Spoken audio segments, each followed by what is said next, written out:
الحمدللہ رب العالمین اللہم صلی علی محمد وعلی آل محمد کما صلیت علی ابراہیم وعلی آل ابراہیم انک حمید مجید اللہم بارک علی محمد وعلی آل محمد کما بارکت علی ابراہیم وعلی آل ابراہیم انک حمید مجید اما بعد فإن خیر الحدیث کتاب اللہ وخیر الہدی ہدی محمد صلی اللہ علیہ وسلم وشر الامور محدثاتها وكل محدثة بدعة وكل بدعة ضلالة وكل ضلالة في النار أعوذ بالله من الشيطان الرجيم يا أيها الذين آمنوا اتقوا الله حق تقاته ولا تموتن إلا وأنتم مسلمون يا أيها الذين آمنوا اتقوا الله وقولوا قولا سديدا يصلح لكم أعمالكم ويغفر لكم ذنوبكم ومن يطع الله ورسوله فقد فاز فوزا عظيما. പ്രിയമുള്ള വിശ്വാസികളെ,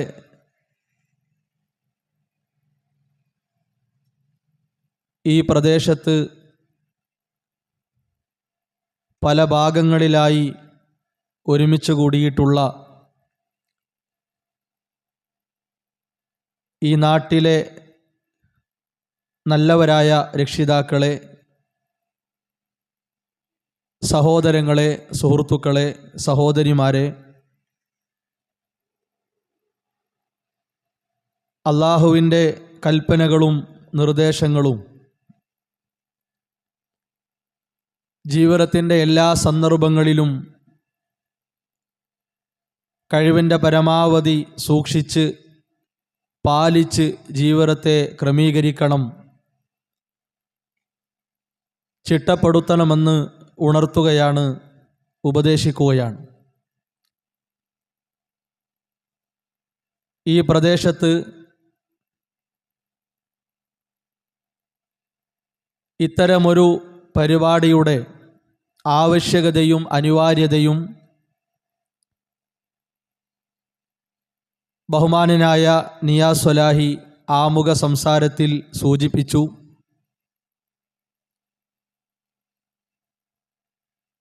ഇവിടെയുള്ള ഓരോരുത്തരും ഏതാണ് ശരി, എവിടെയാണ് ന്യായമുള്ളത് എന്ന് കൃത്യമായി കേൾക്കാനും വിലയിരുത്താനും ആഗ്രഹിക്കുന്നവരാണ്. ഓരോ ഭാഗങ്ങളിലും ഇരുന്ന് ഈ സംസാരത്തെ ശ്രദ്ധിക്കുന്നവരുടെ മുഖങ്ങളിൽ അത് പ്രകടമായി കാണുന്നുണ്ട്. അല്ലാഹു സുബ്ഹാനഹു വ തആല ഏറ്റവും ശരിയായത് മനസ്സിലാക്കി ഉൾക്കൊണ്ട് ജീവിതത്തെ ക്രമീകരിക്കാൻ നമുക്കെല്ലാവർക്കും തൗഫീഖ് നൽകി അനുഗ്രഹിക്കുമാറാകട്ടെ.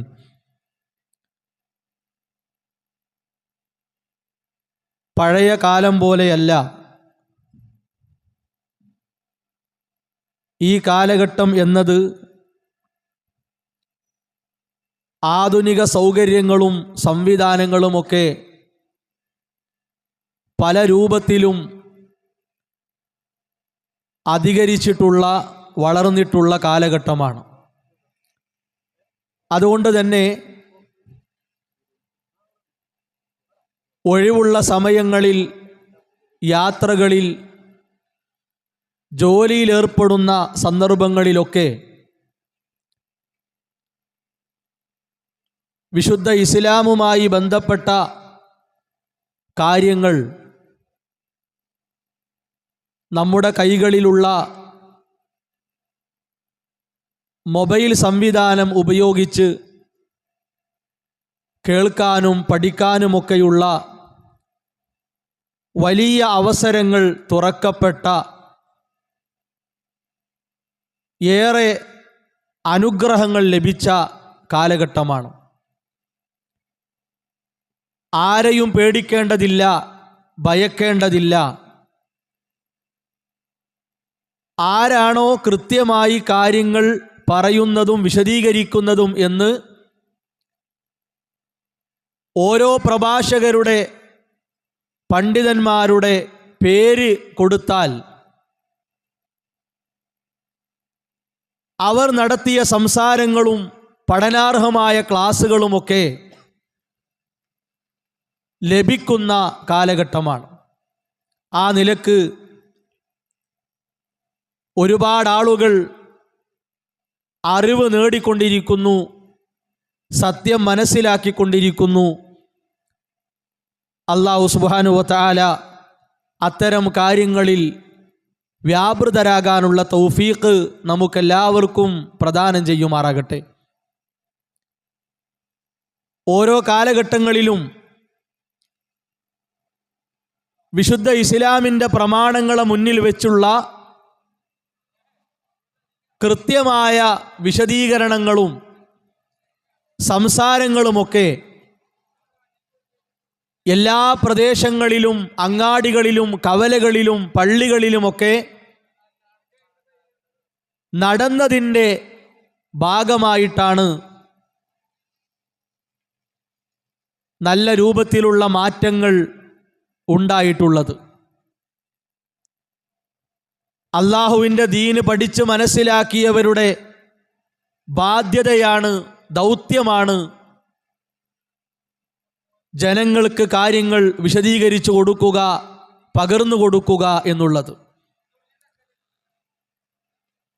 അതിനുള്ള സ്വാതന്ത്ര്യം നമ്മുടെ രാജ്യത്തിൻ്റെ ഭരണഘടന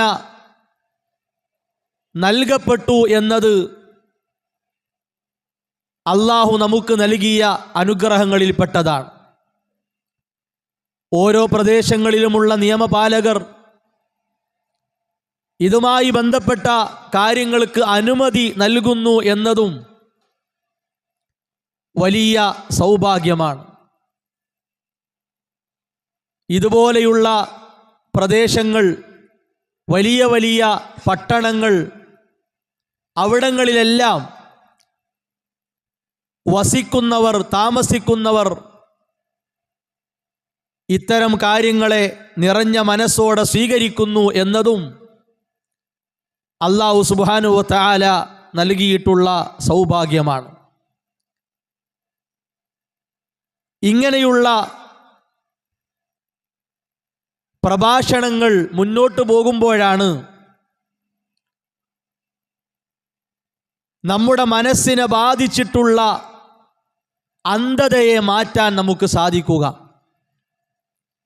പല കാരണങ്ങളാലും പഠിക്കാനുള്ള സാഹചര്യങ്ങൾ നഷ്ടമാവുകയും അവസരങ്ങൾ ലഭിക്കാതിരിക്കുകയും അതുപോലെ തന്നെ തടസ്സങ്ങൾ നേരിടേണ്ടി വരികയും ചെയ്തിട്ടുണ്ട്.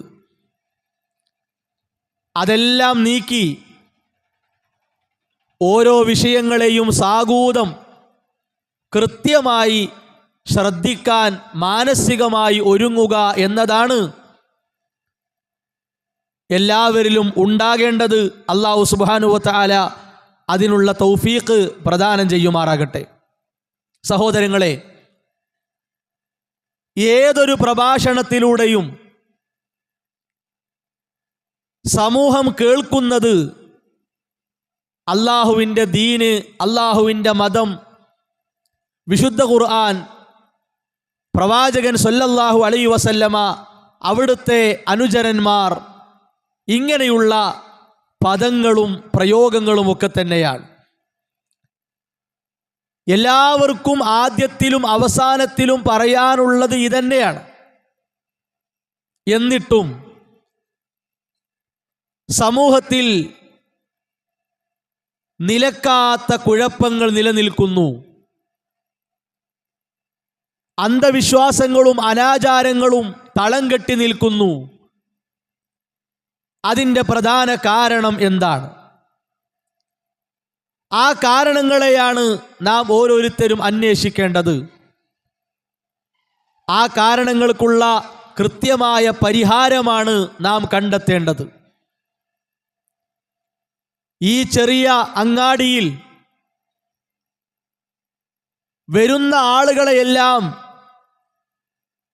ബാധിക്കുന്ന ഒരസുഖം, വ്യത്യസ്തങ്ങളായ രോഗങ്ങൾ ഉണ്ടെന്ന് കരുതുക. വരുന്നവരൊക്കെ പറയുന്നു അവിടെ പോയാൽ എന്തെങ്കിലും ഒരു അസുഖം പിടികൂടിയിട്ടാണ് തിരിച്ചു പോരുക.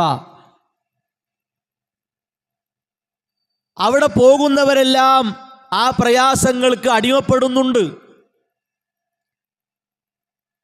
രോഗം ബാധിക്കുന്നു എന്ന സംസാരം കൊണ്ട് പരിഹാരമുണ്ടാവുകയില്ല.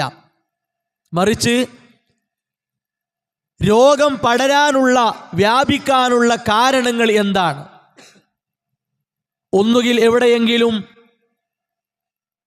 മലിനമായ ജലം കെട്ടിക്കിടക്കുന്നുണ്ടാകും, അഴുക്ക് നീക്കിക്കളയാനുണ്ടാകും, വായുവിൽ എന്തെങ്കിലും കാര്യങ്ങൾ കലർന്നിട്ടുണ്ടാകും. ഇങ്ങനെ പല കാരണങ്ങളും അതിനുണ്ടാകും. ആ കാരണങ്ങളെ കണ്ടെത്തി അത് പരിഹരിക്കാൻ ആവശ്യമായ വിദഗ്ധരായ ആളുകളെ കൊണ്ടുവന്ന് അതിനുള്ള കൃത്യമായ പരിഹാരം ഇവിടെ നടത്തിയാൽ മാത്രമേ സാധാരണ ശരീരത്തെ ബാധിക്കുന്ന രോഗങ്ങളെ മാറ്റിയെടുക്കാൻ കഴിയുകയുള്ളൂ. ഇതൊരു വസ്തുതയാണ്. എല്ലാവരും ഇസ്ലാമിനെ കുറിച്ച് പറയുന്നു, അള്ളാഹുവിനെ കുറിച്ച് പറയുന്നു, ഖുർആനെ കുറിച്ച് പറയുന്നു. എവിടെയാണ് പ്രശ്നം? പ്രശ്നം ഒന്നു മാത്രമാണോ? ഒന്നിലധികമുണ്ടോ? ഇതെല്ലാം വേർതിരിച്ച് മനസ്സിലാക്കാനുള്ള ശേഷി അള്ളാഹു നമുക്ക് തന്നിട്ടുണ്ട്. അത് വലിയ അനുഗ്രഹമാണ്. ഭൗതികമായ കാര്യത്തിൽ നമുക്ക് അള്ളാഹു തന്നിട്ടുള്ള അറിവിനെ, ബുദ്ധിയെ നാം ഉപയോഗപ്പെടുത്തുന്നു. അതുപയോഗിച്ച് ഇത് വേണോ വേണ്ടേ, ശരിയാണോ തെറ്റാണോ, നല്ലതാണോ ചീത്തയാണോ എന്നൊക്കെ നമ്മൾ കൃത്യമായി പരിശോധിക്കാൻ തയ്യാറാകുന്നു. സഹോദരങ്ങളെ, അതിനേക്കാൾ ഗൗരവമുള്ള, അതിനേക്കാൾ പേടിയോടെ ഭയത്തോടെ നാം കാണേണ്ട, നമ്മുടെ മനസ്സിനെ ബാധിക്കാൻ സാധ്യതയുള്ള വിശ്വാസപരമായ, കർമ്മപരമായിട്ടുള്ള അസുഖങ്ങളെ, വൈകല്യങ്ങളെ കൃത്യമായി കാണാനും പരിഹരിച്ചെടുക്കാനും പ്രായവ്യത്യാസമന്യേ എല്ലാവരും സന്നദ്ധരാകേണ്ടതുണ്ട്.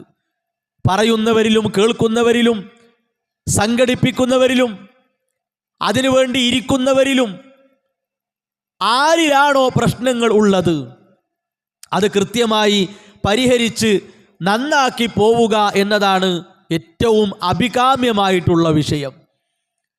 അല്ലാഹു സുബ്ഹാനഹു വ തആല അടിസ്ഥാനപരമായി ലോകത്തുള്ള മുഴുവൻ സൃഷ്ടികളെയും പഠിപ്പിച്ച ഒരു കാര്യം എന്താണ്? എല്ലാ സൃഷ്ടികൾക്കും അത് ബാധകമാണ്. മനുഷ്യന് മാത്രമല്ല, സകല സൃഷ്ടികൾക്കും നിർബന്ധമായിട്ടുള്ള, അനിവാര്യമായിട്ടുള്ള കാര്യമായിട്ടാണ് ആ വിഷയത്തെ അല്ലാഹു സുബ്ഹാനഹു വ തആല പഠിപ്പിച്ചത്. അതെന്താണ്? ഖുർആൻ ആവർത്തിച്ച് എത്രയോ സ്ഥലങ്ങളിലൂടെ പറഞ്ഞ കാര്യമാണ്. വഅബ്ദുല്ലാഹ വലാ തുശ്രികൂ ബിഹി ശൈആ. വഅബ്ദുല്ലാഹ, നിങ്ങൾ അല്ലാഹുവിനെ ആരാധിക്കണം. വലാ തുശ്രികൂ ബിഹി ശൈആ, ഒന്നിനെയും അവനിൽ പങ്കു ചേർക്കാൻ പാടില്ല. അറബി ഭാഷയിൽ ഷൈആ എന്ന പ്രയോഗത്തിന്, പദത്തിന് ഒരു പ്രത്യേകതയുണ്ട്. എന്താണ് ആ പ്രത്യേകത? ഒരു പ്രത്യേക വസ്തുവിനെ നിർണയിച്ചുകൊണ്ടല്ല അത്, മറിച്ച് ഏതൊരു കാര്യവും എന്താകട്ടെ, ജീവനുള്ളതാകട്ടെ ജീവനില്ലാത്തതാകട്ടെ, കല്ലാകട്ടെ മരമാകട്ടെ കിടത്തിവെച്ചതാകട്ടെ നാട്ടിവെച്ചതാകട്ടെ, ഒരു ചെറിയ പ്രാണിയാകട്ടെ പശുവാകട്ടെ ആനയാകട്ടെ, ഏത് വസ്തുവാകട്ടെ, അതെല്ലാം അള്ളാഹുവിൻ്റെ സൃഷ്ടികളാണ്, അള്ളാഹുവിൻ്റെ പടപ്പുകളാണ്. അതിൽ ഒന്നിനെയും അള്ളാഹുവിന് കൊടുക്കേണ്ട ആരാധനയിൽ, അള്ളാഹുവിന് കൊടുക്കേണ്ട പ്രാർത്ഥനയിൽ, അള്ളാഹുവിനോട് മാത്രമായി നമ്മൾ നടത്തേണ്ട സഹായ തേട്ടത്തിൽ പങ്കു ചേർക്കാൻ പാടില്ല. എത്ര വ്യക്തമാണ് സഹോദരങ്ങളെ ഈ ആശയമെന്ന് നോക്കൂ. മനുഷ്യന് കൊടുക്കാൻ പാടില്ല, അള്ളാഹുമായി അടുത്തു നിൽക്കുന്ന മലക്കുകൾക്ക് പാടില്ല, ജിന്നുവർഗത്തിന് പാടില്ല, പ്രവാചകന്മാർക്ക് പാടില്ല, ഒരു സൃഷ്ടിക്കും കൊടുക്കാൻ പാടില്ല. അള്ളാഹ്ക്ക് മാത്രം അവകാശപ്പെട്ടത്. ഇനി നോക്കൂ നിങ്ങൾ, വഅബ്ദു റബ്ബക്കും, നിങ്ങൾ നിങ്ങളെ റബ്ബിനെയാണ് ആരാധിക്കേണ്ടത്. വഫ്അലു അൽ ഖൈറാ, അള്ളാഹുവിനെ ആരാധിച്ചുകൊണ്ട് അവനിഷ്ടമുള്ള നല്ല നല്ല കാര്യങ്ങളാണ് നിങ്ങൾ ചെയ്യേണ്ടത്. അപ്പം നല്ല നല്ല കാര്യങ്ങൾ ചെയ്യണം. ഏതാണ് നല്ല കാര്യം? ഒരാൾക്ക് രാവിലെ തോന്നുക, ഒരാൾക്ക് ഉച്ചക്ക് തോന്നുക, ഒരാൾക്ക് രാത്രി തോന്നുക, ഇങ്ങനെ ഓരോരുത്തർക്കും തോന്നുന്ന കാര്യങ്ങളാണോ നല്ലത്? ഓരോരുത്തരും വേണമെന്ന് കരുതി എടുക്കുന്ന കാര്യങ്ങളാണോ നല്ലത്? അതല്ല അതിൻ്റെ മാനദണ്ഡം. മറിച്ചെന്താണ്? 23 വർഷങ്ങൾ കൊണ്ട് അള്ളാഹുവിൻ്റെ കൽപ്പന പ്രകാരം നബി സല്ലല്ലാഹു അലൈഹി വസല്ലമ പഠിപ്പിച്ചിട്ടുള്ള ചെറുതും വലുതുമായ കാര്യങ്ങൾക്കാണ് വിശുദ്ധ ഇസ്ലാം ഖൈർ അല്ലെങ്കിൽ മഅറൂഫ് അല്ലെങ്കിൽ ഹസനത്ത് എന്നൊക്കെ പേര് കൊടുത്തത്. നബി സല്ലല്ലാഹു അലൈഹി വസല്ലമ അവിടുത്തെ ഇഷ്ടത്തിന് ദീനിൻ്റെ ഒരു വാക്ക് പറഞ്ഞിട്ടില്ല. വളരെ ഗൗരവത്തിൽ ആലോചിക്കണം. ഒരു ദിക്ർ പോലും റസൂലുള്ളാഹി സ്വല്ലല്ലാഹു അലൈഹി വസല്ലമ അവിടുത്തെ ഇഷ്ടപ്രകാരം ഇത്ര എണ്ണം പറഞ്ഞോളൂ എന്ന് കൽപ്പിച്ചിട്ടില്ല. ഒരു ദിക്ർ പ്രത്യേകമായി പകലിൽ നിങ്ങൾ ചൊല്ലിക്കോളൂ, രാത്രിയിൽ ചൊല്ലിക്കോളൂ എന്ന് റസൂലുള്ളാഹി സ്വല്ലല്ലാഹു അലൈഹി വസല്ലമ അവിടുന്ന് ഇഷ്ടപ്രകാരം പറഞ്ഞിട്ടില്ല. നബി സല്ലല്ലാഹു അലൈഹി വസല്ലമ ആരാണ്? എല്ലാവർക്കും അറിയുന്ന കാര്യമാണ്. അഷ്റഫുൽ ഖൽഖാണ്, അള്ളാഹുവിൻ്റെ സൃഷ്ടികളിൽ ഉത്തമരാണ്, ശ്രേഷ്ഠരാണ്. ആ റസൂലുള്ളാഹി സ്വല്ലല്ലാഹു അലൈഹി വസല്ലമ പോലും ആ നിലക്കൊരു കാര്യം ചെയ്തിട്ടില്ല എങ്കിൽ സഹോദരങ്ങളെ, ലോകത്തൊരാൾക്കും അതിന് അനുവാദമില്ല, അതിന് അർഹതയില്ല, അതിന് അനുമതിയില്ല. അതൊരു മൗലവിയായിരുന്നാലും, ഒരു ഉസ്താദായിരുന്നാലും, ഒരു മുസ്ലിയാരായിരുന്നാലും, ഒരു സാധാരണക്കാരനായിരുന്നാലും ആർക്കും അനുമതിയില്ല.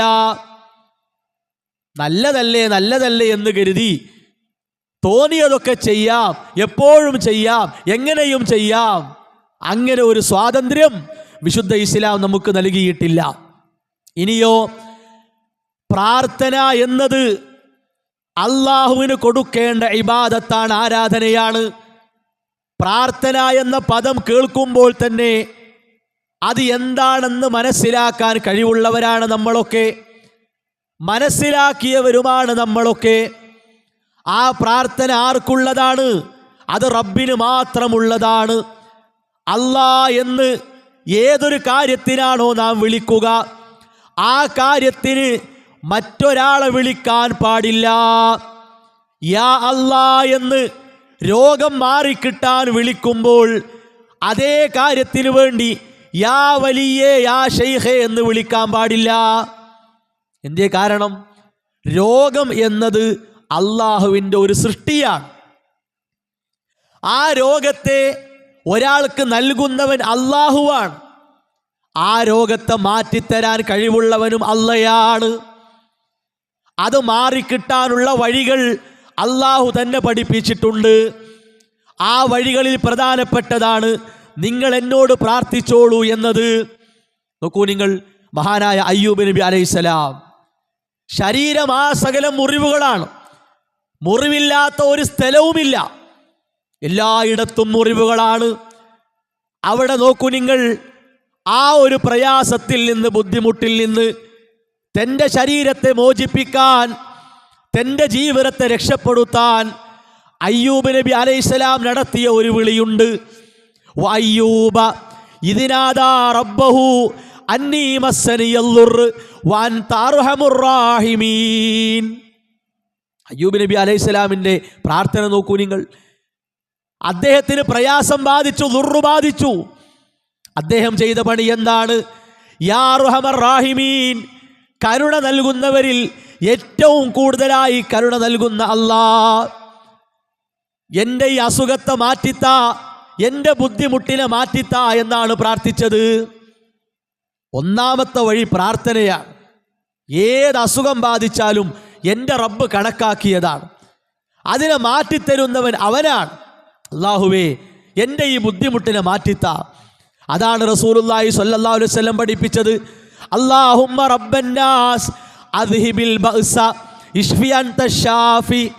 ജനങ്ങളുടെ റബ്ബായിട്ടുള്ള അല്ലാഹ്, എന്നെ ഇതാ പ്രയാസം ബാധിച്ചിരിക്കുന്നു, എനിക്ക് ശമനം തരണേ അല്ലാഹ്.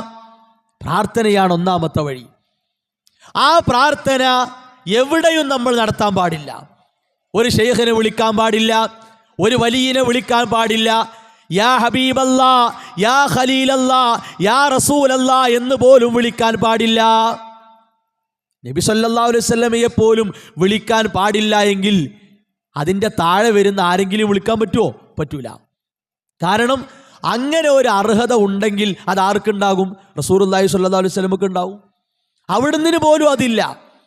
ഇനി നോക്കൂ നിങ്ങൾ, നബി സല്ലല്ലാഹു അലൈഹി വസല്ലമ വിശുദ്ധ ഖുർആനിലെ ആയത്തുകൾ ഓതിയിട്ട് അല്ലാഹുവിനോട് ദുആ ചെയ്യണം, പ്രാർത്ഥിക്കണം. ഉദ്ഉ റബ്ബക്കും, നിങ്ങൾ നിങ്ങളുടെ റബ്ബിനോട് പ്രാർത്ഥിക്കണം. പ്രാർത്ഥന എന്നത് കളിയും ചിരിയും തമാശയുമല്ല. നമ്മൾ ആരും അങ്ങനെ കാണാറില്ല. ഒരാൾ ഉംറക്ക് പോകുന്നു, ഒരാൾ ഹജ്ജിന് പോകുന്നു, അതറിയുന്ന ആളുകൾ എന്താ പറയുക? എനിക്ക് വേണ്ടി ഒന്ന് പ്രാർത്ഥിക്കണം കേട്ടോ. അതിങ്ങനെ ചിരിച്ച് തമാശ രൂപത്തിലാണ് പറയാറുള്ളത്. അല്ല, അവിടെ ഒരു ഗൗരവം നമുക്കുണ്ട്. എന്താ സഹോദരങ്ങളെ ആ ഗൗരവത്തിൻ്റെ കാരണം എന്താണ്? ഏതൊരാളുടെ മനസ്സിൽ നിന്നും ഏക ശക്തിയുള്ള, എല്ലാറ്റിനും കഴിവുള്ള, ഏക ആരാധ്യനായിട്ടുള്ള, എല്ലാം പരിഹരിക്കാൻ കഴിവുള്ള ആ റബ്ബിലേക്ക് ഉയരുന്ന വിളിയാണ് പ്രാർത്ഥന. ആ റബ്ബിലേക്ക് ഉയരുന്ന വിളിയാണ്. അതുപോലെ നമുക്ക് ആരെ വിളിക്കാനും അർഹതയില്ല, സ്വാതന്ത്ര്യമില്ല, അനുമതിയില്ല.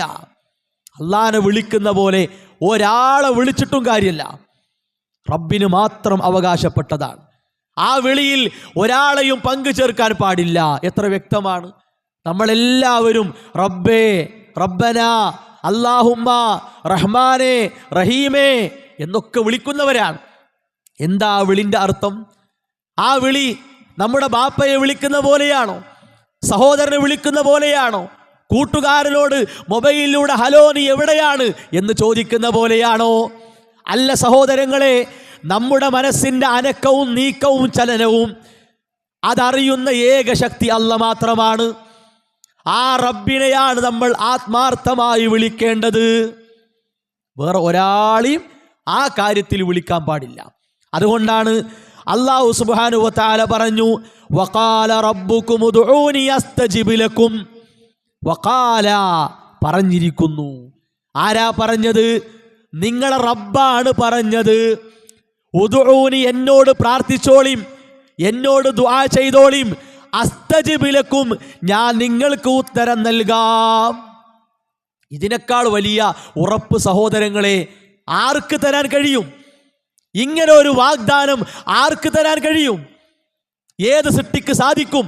മരിച്ചവർക്ക് കഴിയുമോ? ജീവിച്ചവർക്ക് കഴിയുമോ? കല്ലിനോ മരത്തിനോ മലക്കിനോ ജിന്നിനോ ആർക്കെങ്കിലും കഴിയുമോ? ആർക്കും സാധിക്കില്ല. ഇത് റബ്ബിന് മാത്രം തരാൻ കഴിയുന്ന വാഗ്ദാനമാണ്. ആ വാഗ്ദാനം ലംഘിക്കാതെ പാലിക്കുന്നവൻ അല്ലാഹുവാണ്. അതുകൊണ്ടല്ലേ നമ്മുടെ ഓരോരുത്തരുടെയും ജീവിതം എടുത്ത് പരിശോധിക്കുക. എത്രയെത്ര സുഖങ്ങൾക്ക് നടുവിലാണ് നമ്മൾ ജീവിച്ചു കൊണ്ടിരിക്കുന്നത്. ഈ സുഖങ്ങളൊക്കെ ഓരോ പ്രഭാതത്തിലും പൊട്ടിമുളച്ചു വന്നതാണോ? വൈകുന്നേരങ്ങളിൽ പൊട്ടിമുളച്ചു വന്നതാണോ? ഉറങ്ങിക്കിടന്നപ്പോൾ പൊട്ടിമുളച്ചു വന്നതാണോ? അല്ല, ഇതൊക്കെ റബ്ബ് നമുക്ക് വേണ്ടി ഇവിടെ ഒരുക്കി വെച്ചതാണ്. ഈ ഭൂമിയെക്കുറിച്ച് അള്ളാഹു പരിചയപ്പെടുത്തിയത് അലം നജ്അലിൽ അർള മിഹാദാ, ഈ ഭൂമിയെ നിങ്ങൾക്കൊരു തൊട്ടിലാക്കി തന്നിരിക്കുന്നു, വസിക്കാൻ പാകമാക്കി തന്നിരിക്കുന്നു. പർവ്വതങ്ങൾ, അതുപോലെ തന്നെ വെള്ളം, വായു, സസ്യങ്ങൾ, ജന്തുക്കൾ, ഇതൊക്കെ ഭൂമിക്ക് ആവശ്യമാണ്, ഇതൊക്കെ മനുഷ്യനാവശ്യമാണ്. ഈ നിലക്ക് ഈ ഭൂമിയെ വാസയോഗ്യമാക്കി തന്നവനാണ് അല്ലാഹു സുബ്ഹാനഹു വ തആല. ഇതൊക്കെ നമ്മൾ അല്ലാഹുവിനെ ഓർക്കുന്നവരായതുകൊണ്ട്, അല്ലാഹ്ക്ക് നന്ദി കാണിച്ച് ജീവിക്കാൻ തയ്യാറാകുന്നത് കൊണ്ട് സഹോദരങ്ങളെ നമുക്ക് അനുഭവിക്കാനും സുഖിക്കാനും സാധിക്കുകയാണ്. ഇനിയോ എല്ലാ നിലക്കും ആരാധ്യൻ അല്ലാഹുവാണ്. ലോകത്തിൻ്റെ അധികാരിയും സ്രഷ്ടാവും സംരക്ഷകനും കൈകാര്യകർത്താവും അല്ലാഹുവാണ്. ഇതൊക്കെ ഒരൊറ്റ ആയത്തിൽ അല്ലാഹു പഠിപ്പിച്ചിട്ടുണ്ട്. പല ആയത്തുകളിലുമുണ്ട്, പക്ഷേ ആ ആയത്തുകളിലെ ചെറിയ ഒരായത്താണ് ഹുവൽ ഹയ്യു ലാ ഇലാഹ ഇല്ലാഹു. അല്ലാഹു ആരാണ്? എന്നെന്നും ജീവിച്ചിരിക്കുന്നവനാണ്, അവനല്ലാതെ ആരാധ്യനില്ല. ഇലാഹ് അല്ലയാണ്. അതുകൊണ്ട് ഫദ്ഉഹു മുഖ്ലിസീന ലഹുദ്ദീൻ, ആത്മാർത്ഥമായി അവന് കീഴ്പ്പെട്ടുകൊണ്ട് നിങ്ങൾ അവനെ ആരാധിക്കുക. അൽഹംദുലില്ലാഹി റബ്ബിൽ ആലമീൻ, ലോകത്തിൻ്റെ റബ്ബിനാണ് സർവസ്തുതിയും എന്ന് വിശുദ്ധ ഖുർആൻ ഗണ്ഡിതമായി നമ്മളെ പഠിപ്പിക്കുകയാണ്. ഇതൊക്കെ ഒരൊറ്റ ആയത്തിലാട്ടോ. എന്നെന്നും ജീവിച്ചിരിക്കുന്നവൻ അല്ലാഹ്, ആരാധ്യൻ അല്ലാഹ്, ആരാധന അല്ലാഹ്ക്ക്. ലോകത്തിൻ്റെ സട്ടാവും സംരക്ഷകനും അധികാരിയും കൈകാര്യകർത്താവും എല്ലാം അല്ലാഹു. സഹോദരങ്ങളെ, ഇത് മനസ്സിലാക്കുന്നിടത്ത് എന്ത് പ്രയാസമാണ്, ബുദ്ധിമുട്ടാണ് നമുക്കുണ്ടാകേണ്ടത്.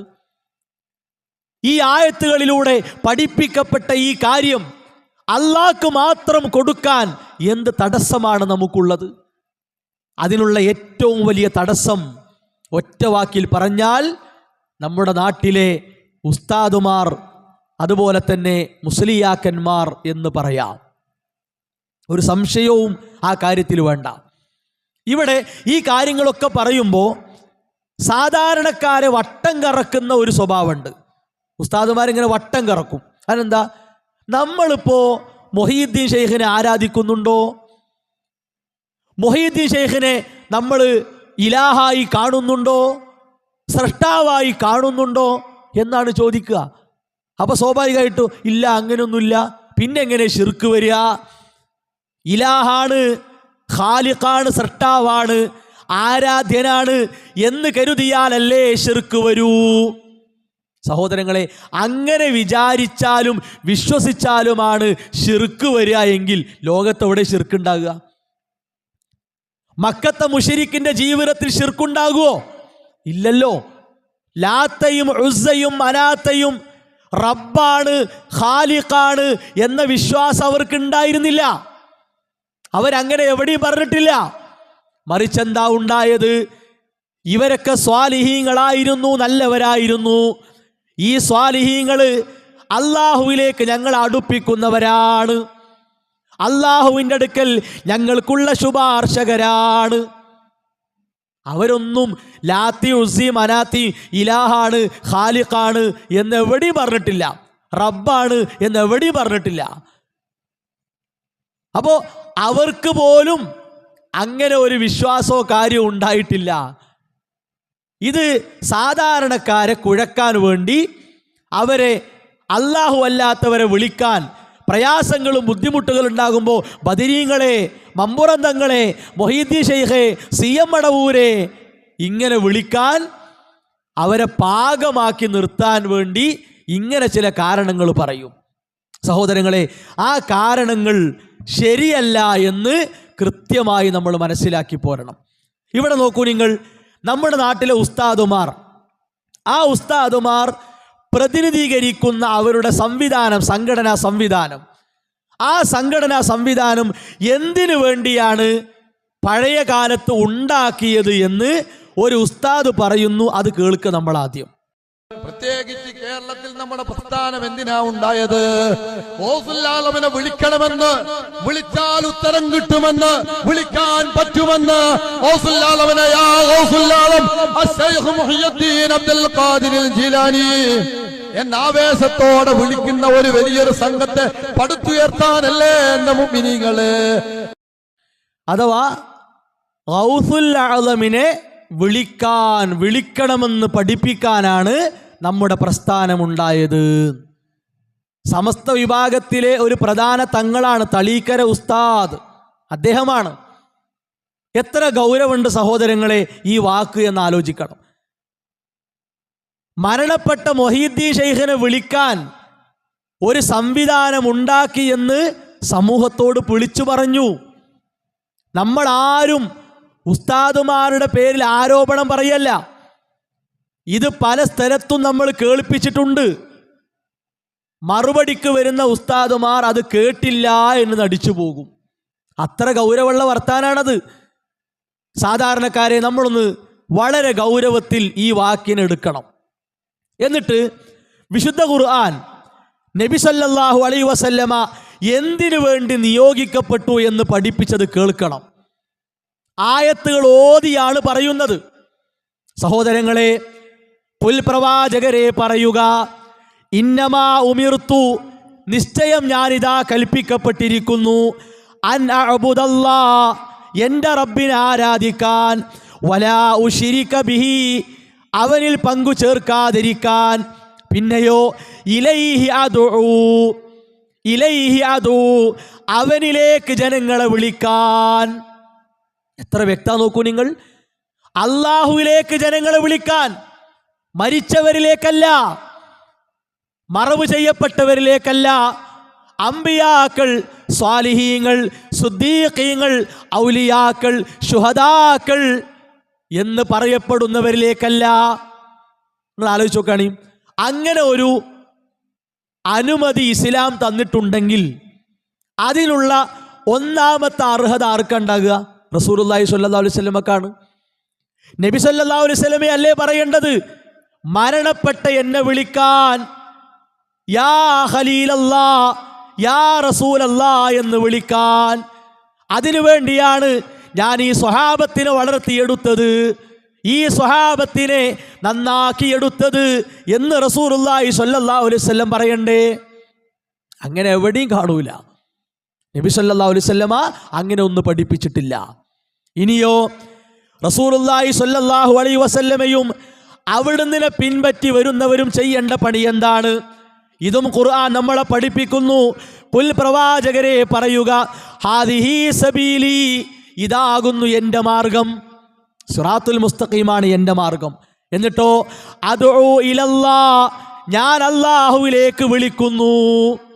നിങ്ങൾ ആലോചിച്ച് നോക്കുകയാണെങ്കിൽ അല്ലാഹു സുബ്ഹാനഹു വ തആലയുടെ ഖലീല്, കൂട്ടുകാരൻ എന്ന് പരിചയപ്പെടുത്തപ്പെട്ട പ്രവാചകനാണ് ഇബ്രാഹിം നബി അലൈഹിസ്സലാം. ഇബ്രാഹിം നബി അലൈഹിസ്സലാമിൻ്റെ മരണത്തിന് ശേഷമാണല്ലോ റസൂലുള്ളാഹി സ്വല്ലല്ലാഹു അലൈഹി വസല്ലമയുടെ വരവ്. നബി സല്ലല്ലാഹു അലൈഹി വസല്ലം പറഞ്ഞു, ഞാനിതാ അദ്ഉ ഇലാ ഇബ്രാഹിം, ഇബ്രാഹിമിലേക്ക് നിങ്ങളെ വിളിക്കുന്നു എന്നാണോ? അല്ല. ഇസ്മായിലിലേക്ക് വിളിക്കുന്നു എന്നാണോ?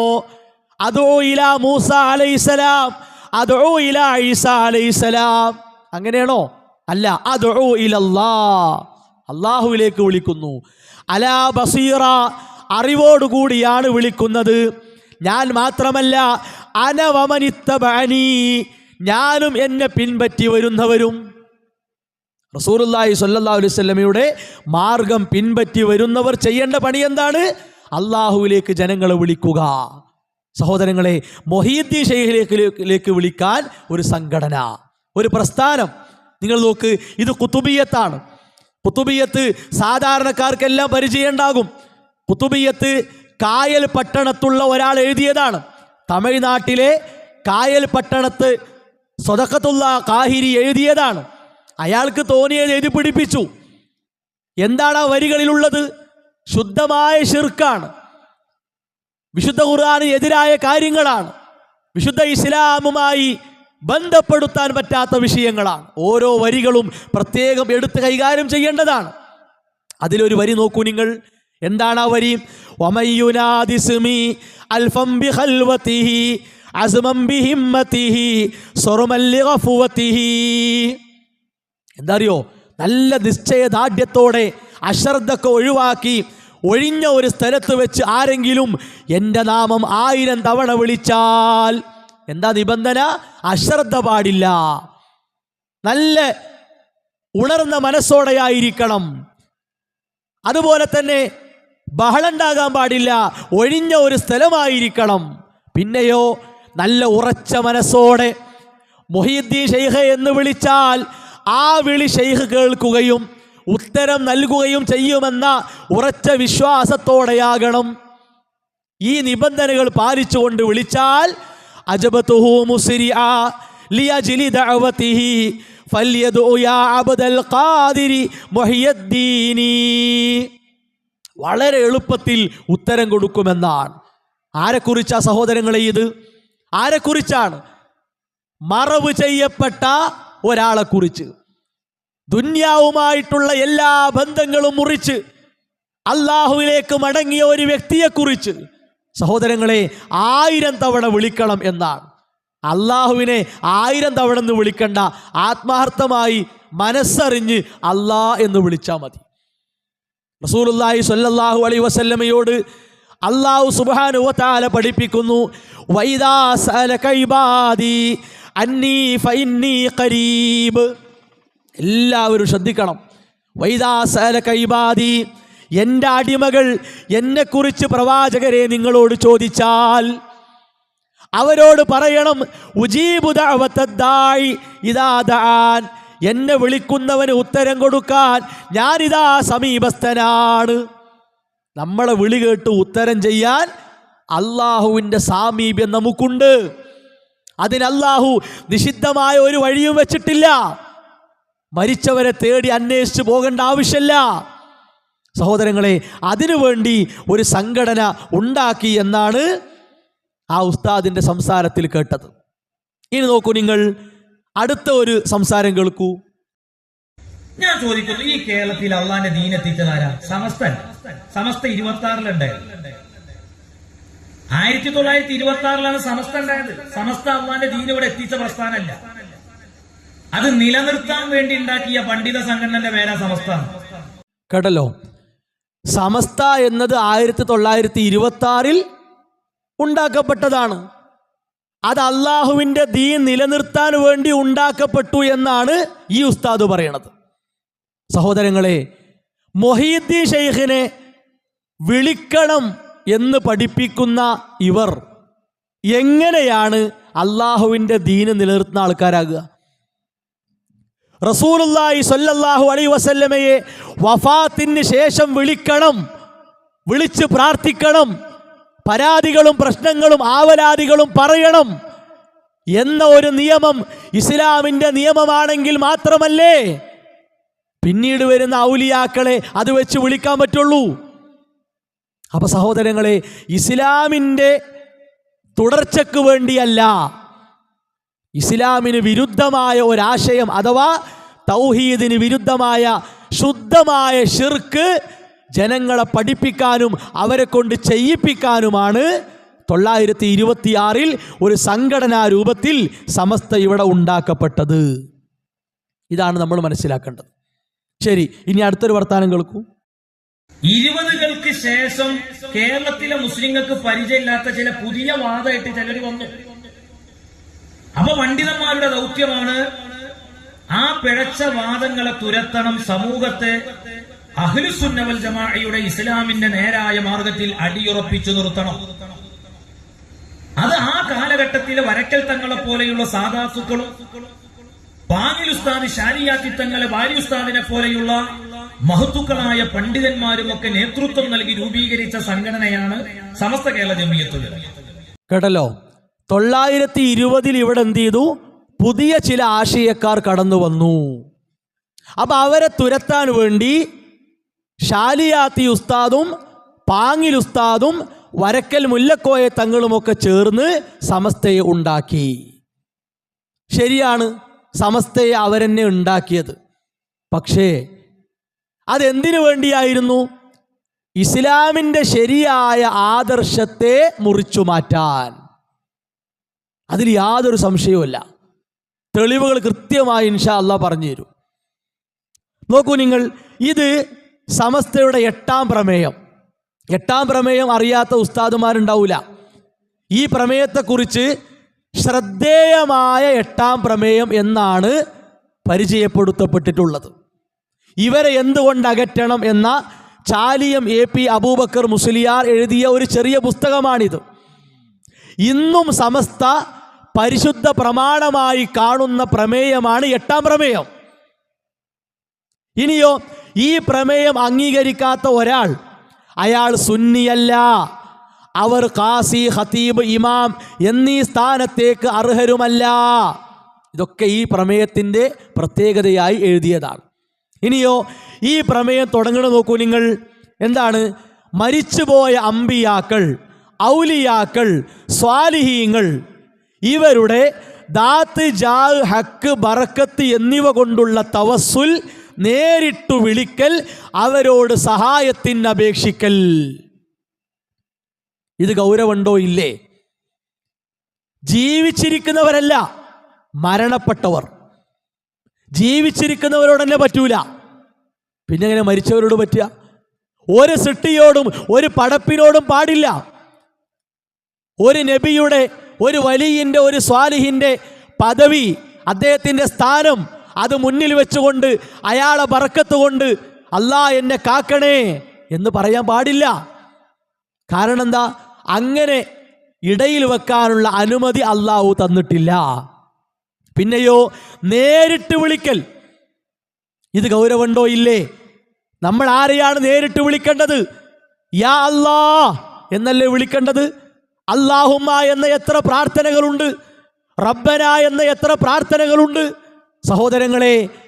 അതിന് പകരം യാ നബി അല്ലാ, യാ വലി അല്ലാ, യാ റസൂൽ അല്ലാ എന്ന് വിളിക്കണമെന്ന് ഒരു പ്രമേയത്തിലൂടെ പാസാക്കി. പിന്നെയോ സഹായത്തിന് അപേക്ഷിക്കൽ. പ്രശ്നങ്ങളും പ്രയാസങ്ങളും ബുദ്ധിമുട്ടുകളും കഷ്ടപ്പാടുകളും ഉണ്ടാകുമ്പോൾ ബദരീങ്ങളെ, മമ്പുറന്തങ്ങളെ എന്നൊക്കെ വിളിക്കണം. ഇത് ഒരു പ്രമേയത്തിലൂടെ സമൂഹത്തിൽ പാസാക്കി പഠിപ്പിച്ചവരാണ് ഉസ്താദുമാർ. അതുകൊണ്ടാണ് പറയുന്നത് 920 പുതിയ ആശയമല്ല ഇവിടെ വന്നത്.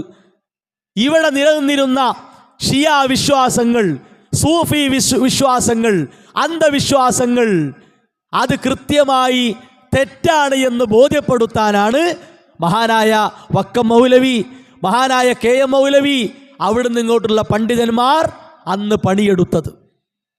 ആ കാലഘട്ടത്തിലെ മുസ്ലിയാക്കന്മാർക്കൊക്കെ ഇവരെപ്പറ്റി നല്ല മതിപ്പുണ്ടായിരുന്നു, ഒരു സംശയവും അതിലില്ല. ആശയപരമായ പോരാട്ടങ്ങൾ, വാഗ്വാദങ്ങൾ ആ കാലഘട്ടത്തിൽ നടന്നിരുന്നു. ഇനി നോക്കൂ നിങ്ങൾ, സഹായ തേട്ടവുമായി ബന്ധപ്പെട്ട് ബദരീങ്ങളോടുള്ള സഹായ തേട്ടവുമായി ഇത് ബദർ മൗലിദ് പരിഭാഷയും വിവരണവും. ഇതിലെ വളരെ അപകടകരമായൊരു വരി കേൾപ്പിക്കാം. എന്താണ്? ഏതേതു പ്രശ്നങ്ങളായിരുന്നാലും, മലയാളം എല്ലാവർക്കും മനസ്സിലാകുമല്ലോ, വിശദീകരിക്കണ്ട.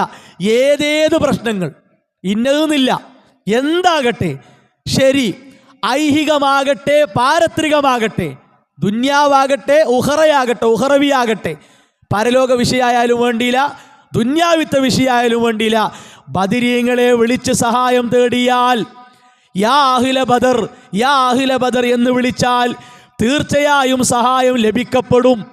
ഇസ്ലാമിക പ്രമാണങ്ങളിൽ അതിന് മതിയായ രേഖകൾ പ്രസ്പഷ്ടമായിരിക്കെ എന്ന് പറഞ്ഞാൽ വ്യക്തമായിരിക്കെ അത് ശിർക്കാണെന്ന് പറയുന്നവരുടെ തലക്കാണ് വട്ട്. നിങ്ങൾ ആലോചിച്ച് നോക്കാണി, എത്ര ഗൗരവമുണ്ട് ഇത് സഹോദരങ്ങളെ. സൂറത്തു ഫാത്തിഹയിലെ ഏറ്റവും വലിയ പ്രത്യേകമായ ഒരു പ്രതിജ്ഞ, ഇയ്യാക നഅ്ബുദു വഇയ്യാക നസ്തഈൻ, നിന്നെ മാത്രം ഞങ്ങൾ ആരാധിക്കുന്നു, നിന്നോട് മാത്രം ഞങ്ങൾ സഹായം തേടുന്നു. ഇതറിയാത്ത ഒരു മുസ്ലിമുണ്ടോ? ഇത് മനപ്പാടമില്ലാത്ത, ഇതിൻ്റെ അർത്ഥമറിയാത്ത ഒരു മുസ്ലിമുണ്ടോ? സഹോദരങ്ങളെ, നെഞ്ചത്ത് കൈവച്ച് ആലോചിക്കുക. അവരുടെ തലക്കാണ് വട്ട് എന്ന് പറഞ്ഞാൽ ഈ ആയത്തിലേക്കല്ലേ ആ പ്രയോഗത്തിന്റെ മടക്കം? അല്ല പറഞ്ഞ ഈ കാര്യം വട്ടൻ സ്വഭാവത്തിലുള്ള കാര്യമെന്നാണോ? ഗൗരവമുണ്ടോ? ഇല്ലേ? നമ്മൾ പേടിക്കണോ? പേടിക്കണ്ടേ? ചോദിക്കണോ? ചോദിക്കണ്ടേ? പറയൂ സഹോദരങ്ങളെ. ബദർ യുദ്ധത്തിലേക്ക് നബി സല്ലല്ലാഹു അലൈഹി വസല്ലമയുടെ കൂടെ പോയി ഷഹീദായവരാണല്ലോ ബദരീങ്ങൾ. അത് മാത്രം നമ്മൾ ആലോചിച്ച് നോക്കാണ്. ആ ബദർ യുദ്ധത്തിൽ അതിൻ്റെ ഓരോ നിമിഷങ്ങളിൽ അവരാരോടാ സഹോദരങ്ങളെ സഹായം തേടിയത്? അവരാരിലാണ് തവക്കുലാക്കിയത്? എന്തേ? അവർക്ക് ആ നിലക്കൊരു കഴിവുണ്ടായിരുന്നുവെങ്കിൽ അവർ എന്തിനാണ് അള്ളാഹിനോട് പ്രാർത്ഥിച്ചത്, അള്ളാഹിനോട് സഹായം തേടിയത്? അവർക്ക് ഞങ്ങൾ ബദരീങ്ങളാണല്ലോ, പോരിശിയാക്കപ്പെട്ടവരാണല്ലോ, ഞങ്ങൾ പരസ്പരം അങ്ങോട്ടും ഇങ്ങോട്ടും കാര്യങ്ങൾ, ആവലാദികൾ, പ്രശ്നങ്ങൾ, പേടികൾ പറഞ്ഞാൽ മതിയല്ലോ എന്നാണോ അവർ തീരുമാനിച്ചത്? അല്ല. അപ്പൊ സഹോദരങ്ങളെ, ഇതൊന്നും ഇസ്ലാം പഠിപ്പിച്ച കാര്യമല്ല. സ്വഹാബത്തിന് പരിചയമുള്ള റസൂലുള്ളാഹി സ്വല്ലല്ലാഹു അലൈഹി വസല്ലമ പഠിപ്പിച്ച കാര്യങ്ങളല്ല. സമസ്ത സ്ഥാപക നേതാക്കളിൽ ഏറ്റവും മുതിർന്ന മുസ്ലിയാരായിരുന്നു പാങ്ങിൽ അഹമ്മദ് കുട്ടി മുസ്ലിയാർ. അദ്ദേഹം ആ കാലഘട്ടത്തിൽ എഴുതിയ ഒരു കുത്തുബിയത്തുണ്ട്. പാങ്ങിൽ ഉസ്താദിൻ്റെ കുത്തുബിയത്താണ്. ആ കുത്തുബിയത്തിൽ അതിൻ്റെ തുടക്കം മുതൽ തന്നെ എന്താണ്? കുത്തുബിയത്തിൻ്റെ ആദ്യ വരി എന്താ അറിയോ?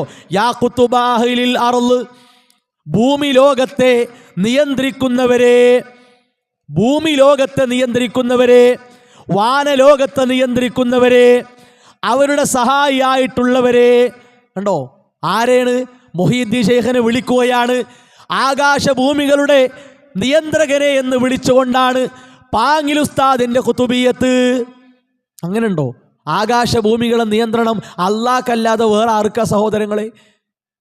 മുദബ്ബിറുൽ ആലം, ലോകത്തെ നിയന്ത്രിക്കുന്നവൻ അല്ലാഹു അല്ലാതെ ആരാണ്? മുഹീദ്ദീൻ ശൈഖാണോ? റസൂലുള്ളാഹി സ്വല്ലല്ലാഹു അലൈഹി വസല്ലമയാണോ? അല്ല. ഇതിൽ ഈ കുത്തുബിയത്തിൽ നമ്മൾ ഗൗരവത്തിൽ കാണേണ്ട പല കാര്യങ്ങളുണ്ട്. അതിൽപ്പെട്ട ഒന്നെന്താ അറിയോ? മുഹീദ്ദീൻ ശൈഖ് മരിച്ച ഒരാളെ കുംബീദിനി, എൻ്റെ അനുമതിയോടുകൂടി എണീറ്റ് വരൂ, അങ്ങനെ മരിച്ച ഒരാളെ ജീവിപ്പിച്ചു എന്ന കഥ ഈ കുത്തുബിയത്തിലുണ്ട്. ഇത് ഇസ്ലാം പറഞ്ഞ വിശ്വാസാണോ? സമസ്തയെ സ്ഥാപിച്ച ഉസ്താദല്ലേ ഇത് എഴുതിയത്? ഇതെങ്ങനെ സഹോദരങ്ങളെ ദീനിന്റെ തുടർച്ചയായി മാറുക? റസൂലുള്ളാഹി സ്വല്ലല്ലാഹു അലൈഹി വസല്ലമയുടെ മുമ്പിൽ എത്ര സ്വഹാബികൾ അള്ളാഹുവിൻ്റെ വിളിക്ക് ഉത്തരം നൽകി. അവിടുന്ന് വേണ്ടപ്പെട്ട ആൺമക്കൾ അള്ളാഹിൻ്റെ വിളിക്ക് ഉത്തരം നൽകി. അവിടുന്ന് വേണ്ടപ്പെട്ട പ്രിയപത്നി നമ്മുടെ ഉമ്മ ഖദീജ റളിയല്ലാഹു അൻഹ റബ്ബിലേക്ക് മടങ്ങി. റസൂലുള്ളാഹി സ്വല്ലല്ലാഹു അലൈഹി വസല്ലമ എൻ്റെ അനുമതിയോടെ എണീറ്റ് വരൂ എന്ന് പറഞ്ഞോ? എന്തേ റസൂലുള്ളാഹി സ്വല്ലല്ലാഹു അലൈഹി വസല്ലമക്ക് അങ്ങനത്തെ കഴിവ് അല്ലാഹു കൊടുത്തിട്ടില്ലേ? കൊടുത്ത കഴിവെന്നാണ് ഉസ്താദുമാർ പറയൽ. നബി സല്ലല്ലാഹു അലൈഹി വസല്ലമക്ക് അങ്ങനത്തെ ഒരു കഴിവ് അല്ലാഹു കൊടുത്തിട്ടില്ലേ? പിന്നെ നോക്കൂ നിങ്ങൾ, റൂഹിനെ പിടിച്ചു കൊണ്ടുപോവുകയാണ്. മുഹീദ്ദീൻ ശൈഖിൻ്റെ ഒരു മുരീദിൻ്റെ റൂഹിനെ പിടിച്ചു കൊണ്ടുപോവുകയാണ്. അപ്പോൾ ആ ആളെ ഭാര്യ വന്ന് പരാതി പറഞ്ഞു, എൻ്റെ റൂഹിനെ, എൻ്റെ ഭർത്താവിനെ പിടിച്ചു കൊണ്ടുപോയിട്ടുണ്ട്. മുഹീദ്ദീൻ ശൈഖ് റൂഹിനെ പിടിച്ചു കൊണ്ടുപോകണ മലക്കിനോട് പറഞ്ഞു, വിട്ടുകൊടുക്കുക റൂഹിനെ. മലക്ക് തയ്യാറായില്ല. അപ്പോഴോ ആ കൊട്ട മുഴുവനും തട്ടിയെന്നാണ്. ആ കൊട്ടയിലുള്ള എല്ലാ റൂഹിനെയും തട്ടി. നിങ്ങൾ ആലോചിച്ച് നോക്കാണി. ഇതൊക്കെ സഹോദരങ്ങളെ എങ്ങനെ ഇസ്ലാമിൻ്റെ വിശ്വാസമാകുക? ഈ കുത്തുബിയത്തിലുള്ളതാണ്. ഇതിവിടെ കേൾപ്പിക്കാനുള്ള കാരണം എന്താണ്? ഉസ്താദ് പറഞ്ഞത് എന്താണ്? സഖാഫി പറഞ്ഞത് എന്താണ്? പാങ്ങിൽ അഹമ്മദ് കുട്ടി മുസ്ലിയാർ ഇസ്ലാമിൻ്റെ തുടർച്ചയ്ക്ക് വേണ്ടി സ്ഥാപിച്ചതാണ് സമസ്ത. ഇങ്ങനെ ഒരു വിശ്വാസം ഇസ്ലാമിൻ്റെ തുടർച്ചയായിട്ടില്ല. ഇസ്ലാമിൽ ഈ നിലക്കൊരു വിശ്വാസം തന്നെ നമുക്ക് കാണുക സാധ്യമല്ല. ഇനി നോക്കൂ നിങ്ങൾ, ഇത് EK ഉസ്താദിനെ കുറിച്ച് എഴുതപ്പെട്ടൊരു മൗലിദാണ്. ഷംസുൽ ഉലമ എന്ന് വിശേഷിപ്പിക്കപ്പെട്ട EK ഉസ്താദിനെ കുറിച്ച് എഴുതപ്പെട്ട ഒരു മൗലിദ്. ആ മൗലിദിലോ യാ ഷാഫിഅൻ ലിൽ ഉമ്മ യാ കാശിഫൻ ലിൽ ഉമ്മ, സമൂഹത്തിന് ശുപാർശകരാകുന്ന ഉസ്താദേ, സമൂഹത്തിൻ്റെ പ്രശ്നങ്ങളെ നീക്കുന്ന ഉസ്താദേ, ഇശ്ഫഅൽ ലനാ ലദർ റഹീം ലദർ റഹീമ യാ ഈ കേവലീ. നാളെ റഹീമായ അള്ളാഹുവിൻ്റെ അടുക്കൽ ഞങ്ങൾക്ക് ശുപാർശ നൽകണേ. ആരെ വിളിച്ച്? മരിച്ച ഉസ്താദിനെ വിളിച്ച്. പിന്നെയോ ലാ തൻസനി യൗമൽ മആദി ഹീന അർജു ഹദറതക് ലിശ്ശഫാഅതി ഫശ്ഫഅലി ഇൻദ റബ്ബിക യാ വലി. നാളെ അള്ളാഹിൻ്റെ കോടതിയിൽ ശുപാർശ നൽകണേ, നിങ്ങളുടെ സാന്നിധ്യം ഞാനിതാ പ്രതീക്ഷിക്കുന്നു എന്ന്. അന്ത്യനാളിൽ ലാ തൻസനി, എന്നെ മറക്കരുത് ഉസ്താദേ. മരിച്ച ഉസ്താദിനെ വിളിച്ചുകൊണ്ട് പാടാനും പഠിപ്പിക്കാനും എഴുതപ്പെട്ട കാര്യങ്ങളാണ്. ഇങ്ങനത്തെ ഒരു വിശ്വാസം മുജാഹിദുകൾക്കുണ്ട് എന്നാണ് ഉസ്താദുമാർ പറയണത്. ഉമർ മൗലവിൻ്റെ മാല, KM മൗലവിൻ്റെ മാല. സഹോദരങ്ങളെ, എന്തിനാണ് ആളുകളെ മുമ്പിൽ ഈ നിലക്കുള്ള കളവുകൾ ഇവർ പറയുന്നത്? ആരെങ്കിലും ഒരു പാട്ട്, ഒരാൾ മരിച്ചതിന് ശേഷം അയാൾ ചെയ്ത സേവനങ്ങൾ വെച്ച് ഒരു പാട്ട്, ആ പാട്ടിലെ അമിത വരികൾ ഞങ്ങൾ ആരും എവിടെയും പാടുകയോ പ്രചരിപ്പിക്കുകയോ ഒന്നുമില്ല. അതൊക്കെ അന്നേ ഒഴിവാക്കാൻ പറഞ്ഞു. അത്തരം പ്രകീർത്തന പാട്ടുകൾ പാടില്ല. അങ്ങനത്തെ ഒരു വിലക്ക് ഇത്തരം മാലകൾക്കുണ്ടോ? മൗലിദുകൾക്കുണ്ടോ? ഇല്ല. ഇപ്പോഴും ഇതൊക്കെ വിൽക്കപ്പെടുന്നു, പാടിപ്പിക്കുന്നു, അതിനുവേണ്ടി സരസ്സുകൾ സംഘടിപ്പിക്കുന്നു. അതാണോ ഞങ്ങളെ പേരിൽ ആരോപണമായി പറയുന്നതും ഇതും തമ്മിലുള്ള ബന്ധം? അപ്പോൾ സഹോദരങ്ങളെ, ആ നിലക്കുള്ള ആരോപണങ്ങൾ അത് അതിൻ്റെ വഴിക്ക് വിടുക എന്നേ പറയാനുള്ളൂ. ഇതൊക്കെ ഇപ്പോഴും എഴുതി പ്രചരിപ്പിക്കുന്ന കാര്യങ്ങളാണ്. ഇനിയോ അടുത്തൊരു സംസാരം കേൾക്കൂ.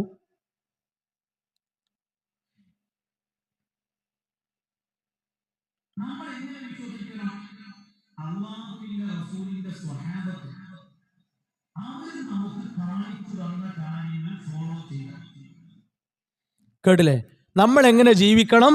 അള്ളാഹുവിൻ്റെ റസൂലിൻ്റെ സ്വഹാബത്ത് കാണിച്ചത് ഫോളോ ചെയ്ത് ജീവിക്കണം.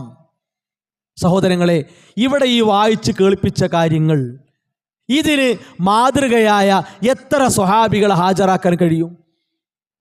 നബി സല്ലല്ലാഹു അലൈഹി വസല്ലമക്ക് ശേഷം എത്ര സ്വഹാബികൾ ജീവിച്ചു? അവരാരെങ്കിലും നബി സല്ലല്ലാഹു അലൈഹി വസല്ലമയെ ഈ നിലക്ക് വിളിക്കാൻ പഠിപ്പിച്ചോ? ഈ നിലക്ക് വിളിച്ചോ? അങ്ങനെ ഉണ്ടായിട്ടില്ല. അപ്പോൾ സ്വഹാബത്തിൻ്റെ ജീവിതം ഫോളോ ചെയ്യണം എന്ന്, നമ്മൾ അങ്ങനെ ജീവിക്കണമെന്ന് ആളുകളോട് പറയുന്നു. അതിൻ്റെ നേർവിപരീതം സമൂഹത്തെ കൊണ്ട് ചെയ്യിപ്പിക്കുന്നു എന്നതാണ് ഉസ്താദുമാരിലൂടെ ഉണ്ടാകുന്ന ഏറ്റവും വലിയ അപകടം. ശരി, ഇനി കേൾക്കൂ, അടുത്ത കേൾക്കി. നമ്മൾ എങ്ങനെ വിശ്വസിക്കണം? അള്ളാഹുവിന്റെ റസൂലിന്റെ സ്വഹാബത്ത് അവര് നമുക്ക് കാണിച്ചു തന്ന കാര്യങ്ങൾ ഫോളോ ചെയ്യണം. ശരി, നല്ലൊരു അഭിപ്രായമാണ്. നമ്മൾ മാനിക്കേണ്ട ഒരാശയമാണ്. അഥവാ ഉസ്താദുമാർ പറയും പ്രകാരമാണ് സ്വഹാബത്ത് ജീവിച്ചതെങ്കിൽ നിങ്ങളത് സ്വീകരിക്കണം. അതല്ല, സലഫികൾ പറയും പ്രകാരമാണ് സ്വഹാബത്ത് ജീവിച്ചതെങ്കിൽ ഞങ്ങളത് സ്വീകരിക്കണം. ഞങ്ങൾ അടിവരയിട്ട് പറയുന്നു, ഉസ്താദുമാർ കൊണ്ടു നടക്കുന്ന ദീനുമായി സ്വഹാബത്തിന് യാതൊരു ബന്ധവുമില്ല. അതിനുള്ള തെളിവുകളാണ് ഈ വായിച്ച് കളിപ്പിച്ചത്. ഏതൊരു സ്വഹാബിയുടെ ജീവിതത്തിലാണ് ഏതേത് പ്രശ്നങ്ങളുണ്ടായിരുന്നാലും, ഐഹികമാകട്ടെ പാരത്രികമാകട്ടെ, അത് ബദരീങ്ങളെ വിളിച്ചാൽ സാധ്യമായി കിട്ടും എന്നൊരു വിശ്വാസം ഒരൊറ്റ സ്വഹാബിയെ ഹാജരാക്കാൻ സാധിക്കുമോ? ഇല്ല. നേരിട്ട് വിളിക്കൽ, മരിച്ചവരെ നേരിട്ട് വിളിക്കൽ, അത് വിശ്വസിച്ച ഒരു സ്വഹാബിയെ കാണിക്കാൻ കഴിയുമോ?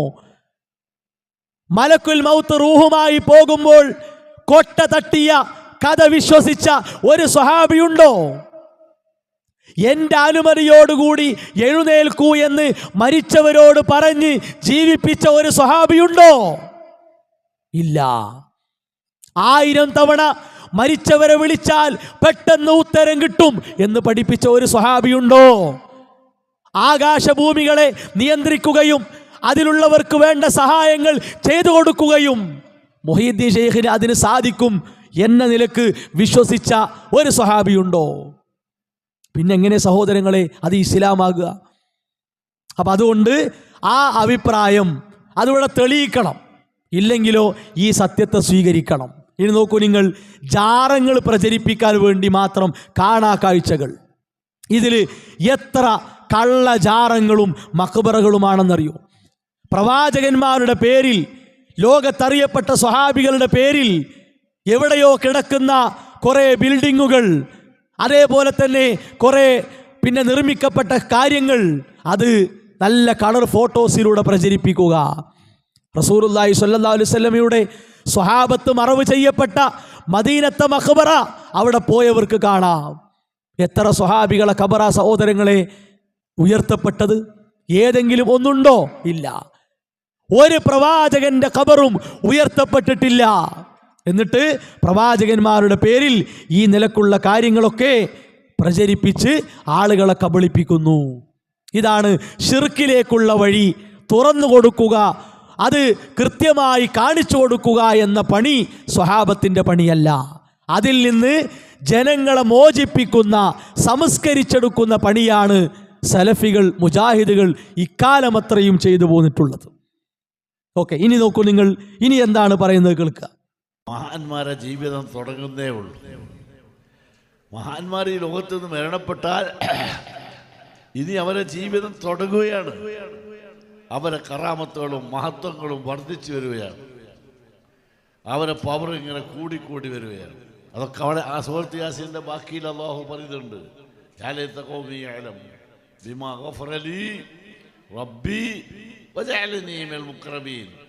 എൻ്റെ ജീവിതത്തിൽ വന്നുപോയ ന്യൂനതകളൊക്കെ അല്ലാഹു തആല എനിക്ക് പുറത്തു തന്നു. ഏത് മനുഷ്യനും ഉണ്ടാകാലോ പോരായ്മകൾ. മാത്രമല്ല റബ്ബി വജഅലനി മിനൽ മുഖറബീൻ, കറാമത്തുള്ളവരുടെ പട്ടികയിൽ എന്ന് അല്ലാഹു ചേർത്തു.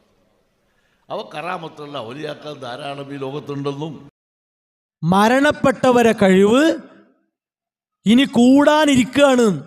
മരിച്ചു കഴിഞ്ഞാൽ ഓലെ കഴിവ് കൂടുക. വിശുദ്ധ ഇസ്ലാം പറയുന്നതോ മരണത്തോടുകൂടി ദുന്യാവുമായിട്ടുള്ള ബന്ധം കഴിഞ്ഞു, അത് മുറിഞ്ഞു. മരിച്ചവർക്ക് ദുന്യാവുമായി ബന്ധപ്പെടാൻ കാരണങ്ങളില്ല. അവർ ലോകം വേറെയായി, ബർസഖി ലോകമായി. അപ്പം എന്താണെന്നറിയോ? ഈ ജാറങ്ങളും ഖബറുകളും ഔലിയാക്കളും മറ്റൊക്കെ കൊണ്ടു നടക്കണമെങ്കിൽ മരിച്ചതിന് ശേഷം കഴിവ് കൂടും എന്ന ഒരു വിശ്വാസം പഠിപ്പിക്കണം. വിശുദ്ധ ഇസ്ലാമിൽ എവിടെയും അങ്ങനെ ഒരു വിശ്വാസമില്ല. മരിച്ചു കഴിഞ്ഞാൽ കഴിവ് കൂടും എന്ന ഒരു വിശ്വാസമല്ല. ആ വിശ്വാസം പഠിപ്പിക്കപ്പെട്ടപ്പോൾ എന്തായി? പച്ചയായി റസൂലുള്ളാഹി സ്വല്ലല്ലാഹു അലൈഹി വസല്ലമയോട് പാപങ്ങൾ പുറത്തു കിട്ടാനുള്ള വിളികളുണ്ടായി. പരലോകത്ത് പോലും രക്ഷക്ക് പ്രവാചകരെ നിങ്ങൾ എത്തണമെന്ന വിളികളുണ്ടായി. നരകത്തിൽ നിന്ന് ഞങ്ങളെ കാക്കണേ എന്ന വിളികളുണ്ടായി. എന്തേ? നബി സല്ലല്ലാഹു അലൈഹി വസല്ലമക്ക് മരണശേഷം കഴിവ് കൂടും എന്നാണ്. റസൂലുള്ളാഹി സ്വല്ലല്ലാഹു അലൈഹി വസല്ലമക്ക് മരിച്ചതിന് ശേഷം കഴിവ് കൂടുക എന്നുണ്ടെങ്കിൽ നബി സല്ലല്ലാഹു അലൈഹി വസല്ലമയുടെ വഫാത്ത് അറിഞ്ഞ ഉടനെ ഒരുപാട് സ്വഹാബികൾ അവിടുന്ന് മരിച്ചിട്ടില്ല, മരിച്ചു എന്നാരെങ്കിലും പറഞ്ഞാൽ അവരുടെ തലയെടുക്കും എന്നൊക്കെ പറഞ്ഞ് പേടിച്ച് വിറച്ച് നിൽക്കുകയാണ്. അങ്ങനെ ഒരു കഴിവുണ്ടായിരുന്നെങ്കിൽ റസൂലുള്ളാഹി സ്വല്ലല്ലാഹു അലൈഹി വസല്ലം പ്രതികരിക്കണ്ടേ? ഞാൻ മരിച്ചിട്ടോ, ഞാൻ ഇനി ദുന്യാവിലില്ല എന്ന് പറയണ്ടേ? കഴിവ് കൂടല്ലേ? അങ്ങനെ ഉണ്ടായോ? ഇല്ല. റസൂലുള്ളാഹി സ്വല്ലല്ലാഹു അലൈഹി വസല്ലമയുടെ വഫാത്തിന് ശേഷം ഏതൊക്കെ പ്രയാസങ്ങൾ, ഏതൊക്കെ ബുദ്ധിമുട്ടുകൾ, എത്ര വലിയ പരീക്ഷണങ്ങൾ സ്വഹാബത്തിന് കാണേണ്ടി വന്നു. ഉസ്മാൻ റളിയല്ലാഹു അൻഹു കൊല്ലപ്പെട്ടു, ഉമർ റളിയല്ലാഹു അൻഹു കൊല്ലപ്പെട്ടു, അലി റളിയല്ലാഹു അൻഹു കൊല്ലപ്പെട്ടു, നിരവധി സ്വഹാബികൾ വധിക്കപ്പെട്ടു. കഴിവ് കൂടുമെങ്കിൽ എന്തേ ഒരു കാവലായി, രക്ഷയായി റസൂലുള്ളാഹി സ്വല്ലല്ലാഹു അലൈഹി വസല്ലമ വരാതിരുന്നത്, അവർ വിളിക്കാതിരുന്നത്? അപ്പൊ സഹോദരങ്ങളെ, അങ്ങനെ ഒരു വിശ്വാസമല്ല. മങ്കൂസ് മൗലീദ് അതെന്തിനാ? നബി സല്ലല്ലാഹു അലൈഹി വസല്ലമയെ വിളിച്ച് ആവലാദികളും പ്രയാസങ്ങളും വേവലാദികളും പ്രശ്നങ്ങളും പറയാൻ വേണ്ടി മാത്രം എഴുതപ്പെട്ടതാണ്. അതിൻ്റെ വരികളിൽ ഇർതകബതു അലൽ ഖതാ ഗൈറ അസ്രിൻ വഅദദ് ലകാഷ്കൂ ഫീഹി യാ സയ്യിദി ഖൈറൻ നബി. പാപം ചെയ്ത്, ഒരുപാട് പാപങ്ങൾ ചെയ്ത് അതെല്ലാം പേറി ഞാനിതാ വന്നിരിക്കുന്നു. എൻ്റെ പാപങ്ങളെ നിങ്ങളിലേക്ക് ഇതാ ആവലാതിയായി, പ്രയാസമായി ഞാൻ പറയുന്നു, അത് പുറത്തു തരണേ റസൂലുള്ളാഹി സ്വല്ലല്ലാഹു അലൈഹി വസല്ലമയോട് പാപങ്ങൾ പുറത്തു കിട്ടാൻ വേണ്ടി പച്ചയായി വിളിച്ചു തേടുകയാണ്. എന്നിട്ട് ഈ വരികളിൽ ഷിർക്കില്ല ഷിർക്കില്ല എന്ന് പറയാൻ ആയത്തുകളെ ദുർവ്യാഖ്യാനിച്ചു എന്ന് മാത്രമല്ല, ആയത്തുകളെ പച്ചയായി തിരുത്തി. അങ്ങനെ വരെ ഉസ്താദുമാർ നടന്നു. പിന്നെയോ യാ സയ്യിദ സാദാത്തി ജിതുക ഖാസിദ അർജു ഹിമാക ഫലാ തുഖയ്യിബ് മഖ്സദി. നേതാക്കളിൽ നേതായവരെ, ഞാനിതാ നിങ്ങൾ ലക്ഷ്യം വെച്ച് വന്നിരിക്കുന്നു, നിങ്ങളുടെ സംരക്ഷണം ഞാനിതാ കൊതിക്കുന്നു, എന്നെ കൈവിടരുതേ. റസൂലുള്ളാഹി സ്വല്ലല്ലാഹു അലൈഹി വസല്ലമയോട് പച്ചയായി സഹോദരങ്ങളെ പ്രശ്നങ്ങൾ പറയുന്നു. ഇതാണ് കഴിവ് കൂടും എന്ന ആ അന്ധവിശ്വാസം ഇവിടെ പഠിപ്പിക്കുക വഴി ഉണ്ടായത്. ഇനിയോ പടച്ചോൻ വിവാദം. മരണപ്പെട്ട CM മടവൂർ, അയാൾ ലോകം നിയന്ത്രിക്കുന്ന ആളാണ്, അതേപോലെ തന്നെ ഞങ്ങളുടെ റബ്ബാണ് എന്നൊക്കെ പല ഉസ്താദുമാരും പാടി പ്രചരിപ്പിച്ചു. അവസാനം ഇതിൻ്റെ ഗൗരവം മനസ്സിലാക്കിയപ്പോൾ അതൊന്നും ഞങ്ങളെ വാദല്ല എന്ന് പറയാൻ നോക്കി. അപ്പം എല്ലാവരും ചോദിച്ചു, എങ്ങനെ നിങ്ങളെ വാദല്ലാതിരിക്കുക? മരിച്ചാൽ കഴിവ് കൂടുന്നല്ലേ? അപ്പം കഴിവ് കൂടി കൂടി റബ്ബായി, മുദബ്ബിറായി, അങ്ങനെയൊക്കെ ആയി. എത്രത്തോളം എന്നറിയോ? ഇതാ കാരണം, മടവൂരിലെയും വരക്കലെയും മദീന മലർവാടിയിലെയും നൂറാനിയത്ത് പലതല്ല, ഒന്നു തന്നെയാണ്. എല്ലാ ഔലിയാക്കളിലേക്കും അള്ളാഹുവിൻ്റെ നൂറ് പ്രകാശം പ്രവാചകനിലൂടെ വന്ന് അതങ്ങനെ വന്ന് വന്ന് വന്ന് അവസാനം വരക്കൽ മുല്ലക്കോയത്തങ്ങളിലെത്തി. എല്ലാ ഷെയ്ഖുമാരിലൂടെയും വന്ന് അതവസാനം CM മടവൂരിലും എത്തി എന്നാണ്. അപ്പോൾ ആ നൂറ് വെച്ചിട്ട് CM മടവൂർ എന്ത് പറയുന്നു? ഞാൻ റബ്ബാണ് എന്ന് പറയുന്നു. എത്ര ഗൗരവമുണ്ട്! അന മുദബ്ബിറുൽ ആലം. സാക്ഷാൽ കാന്തപുരം മുസ്ലിയാർ അവതാരിക എഴുതി കൊടുത്ത പുസ്തകത്തിലാണ് അന മുദബ്ബിറുൽ ആലം, ഞാൻ ലോകം നിയന്ത്രിക്കുന്ന ആളാണ് എന്നുള്ളത്. ഇതൊന്നും സഹോദരങ്ങളെ ചെറിയ വിഷയമല്ല, നിസാരമായ കാര്യങ്ങളല്ല, വളരെ ഗൗരവമുള്ള വിഷയങ്ങളാണ്. അപ്പോൾ കഴിവ് മരണശേഷം കൂടുക എന്ന ഒരു സംഗതി ഇസ്ലാമിൻ്റെ അധ്യാപനമല്ല, ദീനുമായി ബന്ധമില്ല. ഈ ഉസ്താദുമാർ പറയേണ്ടത് ഇതേത് സ്വഹാബത്ത് പഠിപ്പിച്ചതാണ്, അതാ കിട്ടണം. ഇത് വിശ്വാസമാണല്ലോ, തൗഹീദാണ്. ഏത് സ്വഹാബിയാണ് ഈ വിശ്വാസം പഠിപ്പിച്ചത്?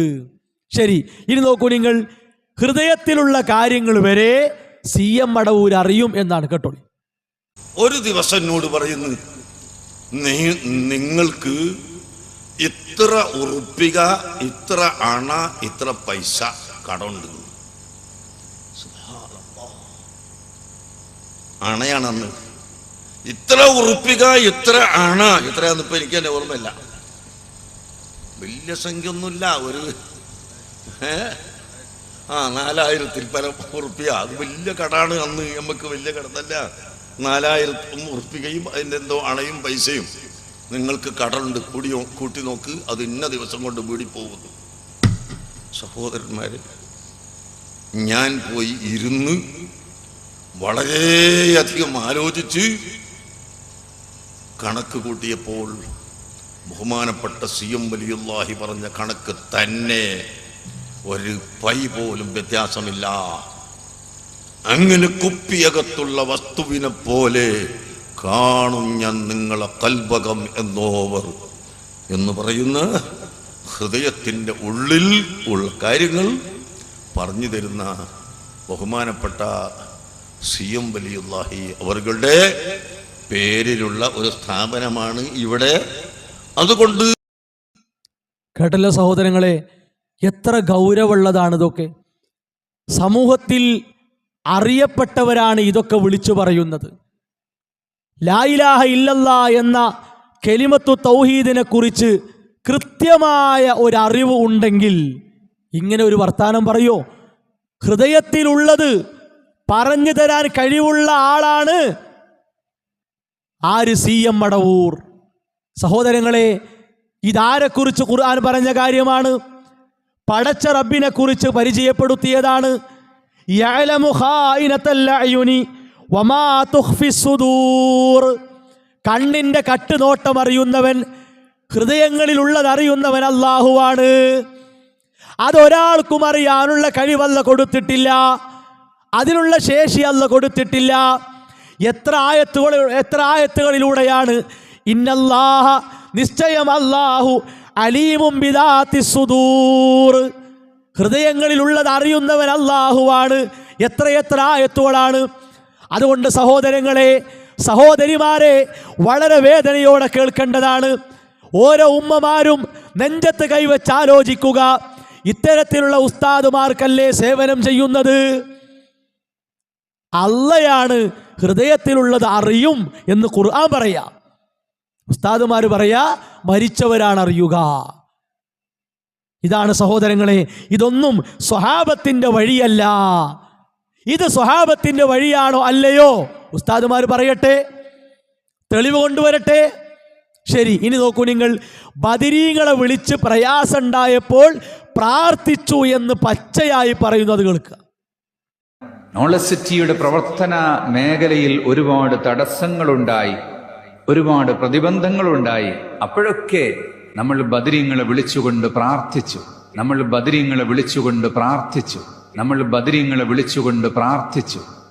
ബദരീങ്ങളെ വിളിച്ചുകൊണ്ട് സഹായം തേടി. അള്ളാഹുവിന്റെ കാരുണ്യമുണ്ടായി. കേട്ടല്ലോ, ഒരു സ്ഥാപനത്തിൻ്റെ മുന്നോട്ടുള്ള പോക്കിന് പ്രയാസങ്ങൾ, പ്രതിബന്ധങ്ങൾ ഉണ്ടായപ്പോൾ ബദരീങ്ങളെ വിളിച്ച് പ്രാർത്ഥിച്ചു എന്നാണ്. നമ്മൾ ബദരീങ്ങളെ വിളിച്ചു പ്രാർത്ഥിച്ചു എന്നാണ്. ഇതാണ് സഹോദരങ്ങളെ പറഞ്ഞത്. പ്രാർത്ഥനക്കർഹൻ അല്ല മാത്രം. ഒരു ബദരീങ്ങൾക്കും പങ്കില്ല, ഉഹുദീങ്ങൾക്ക് പങ്കില്ല, സ്വാലിഹീങ്ങൾക്ക്, അമ്പിയാക്കൾ, ശുഹദാക്കൾ ആർക്കും പങ്കില്ല. ഒരു സൃഷ്ടിക്കും അതിന് അവകാശമില്ല. ഇതൊന്നും കട്ടുമുറിച്ച് കേൾപ്പിക്കല്ല. ഇതിൻ്റെ അപ്പുറം കേട്ടാലും ഇപ്പുറം കേട്ടാലും ഇതന്നെ ഉള്ളൂ, അതിലപ്പുറം ഒന്നുമില്ല. കാരണം ഇത് സമൂഹത്തോടാണ് പറയുന്നത്. അത് കളവാകാൻ പാടില്ല. നാളെ അള്ളാഹുവിൻ്റെ കോടതിയിൽ വിചാരണയും അതുപോലെ തന്നെ വിസ്താരവും ഉണ്ടാകും എന്ന പേടിയുണ്ട്. അതുകൊണ്ട് ഇത് മുറിച്ച് കേൾപ്പിക്കല്ല, ഉള്ളതുപോലെ കേൾപ്പിക്കുകയാണ്. ഇവിടെ പ്രസംഗിച്ചവർ തലയും വാലും കട്ടുമുറിച്ചാണ് പലതും വായിച്ചത്, പലതും കേൾപ്പിച്ചത്. പരലോകത്തെ പേടിക്കട്ടെ എന്നാണ് പറയാനുള്ളത്. ആളുകളെ കബളിപ്പിക്കാൻ എളുപ്പമാണ്, ആളുകളെ പറ്റിക്കാൻ എളുപ്പമാണ്. കാരണം അവരിത് വായിക്കൂല എന്ന് ഉസ്താദുമാർക്ക് നന്നായിട്ട് അറിയാം. അപ്പം അൽമനാറ്, ഷബാബ് എന്നൊക്കെ കേട്ടാൽ അതൊക്കെ അതിലുള്ളതാണ് എന്ന് സാധാരണക്കാർ വിചാരിക്കും. എന്നാലോ അതിൻ്റെ അപ്പുറം ഇപ്പുറം ഒളിപ്പിച്ചും അതുപോലെ തന്നെ കബളിപ്പിച്ചും അത്തരം കാര്യങ്ങൾ വായിക്കുക. അതുകൊണ്ടൊന്നും സഹോദരങ്ങളെ, ഒരു തെറ്റാകാതിരിക്കൂല. ഒരു ശരിയെ ശരിയല്ല എന്ന് വെക്കാനും കഴിയില്ല. ബദരീങ്ങളെ വിളിച്ച് പ്രാർത്ഥിച്ചു. ഏത് സ്വഹാബത്താണ് ഇങ്ങനെ പഠിപ്പിച്ചത്? അപ്പോഴല്ലേ സ്വഹാബത്തിനെ ഫോളോ ചെയ്യലാവുക, അപ്പോഴല്ലേ സ്വഹാബത്തിൻ്റെ മാർഗം തുടരുക എന്നത് ശരിയാവുക. ഏത് സ്വഹാബിയാണ് ഇങ്ങനെ പഠിപ്പിച്ചത്? ഇനി നോക്കൂ നിങ്ങൾ, ഷഹാദത്ത് കലിമയുടെ അർത്ഥം വരെ ശിർക്കിന് വേണ്ടി ഉസ്താദുമാർ മാറ്റി. ഒരു ഉസ്താദ് പറയട്ടെ, കേട്ടോളി.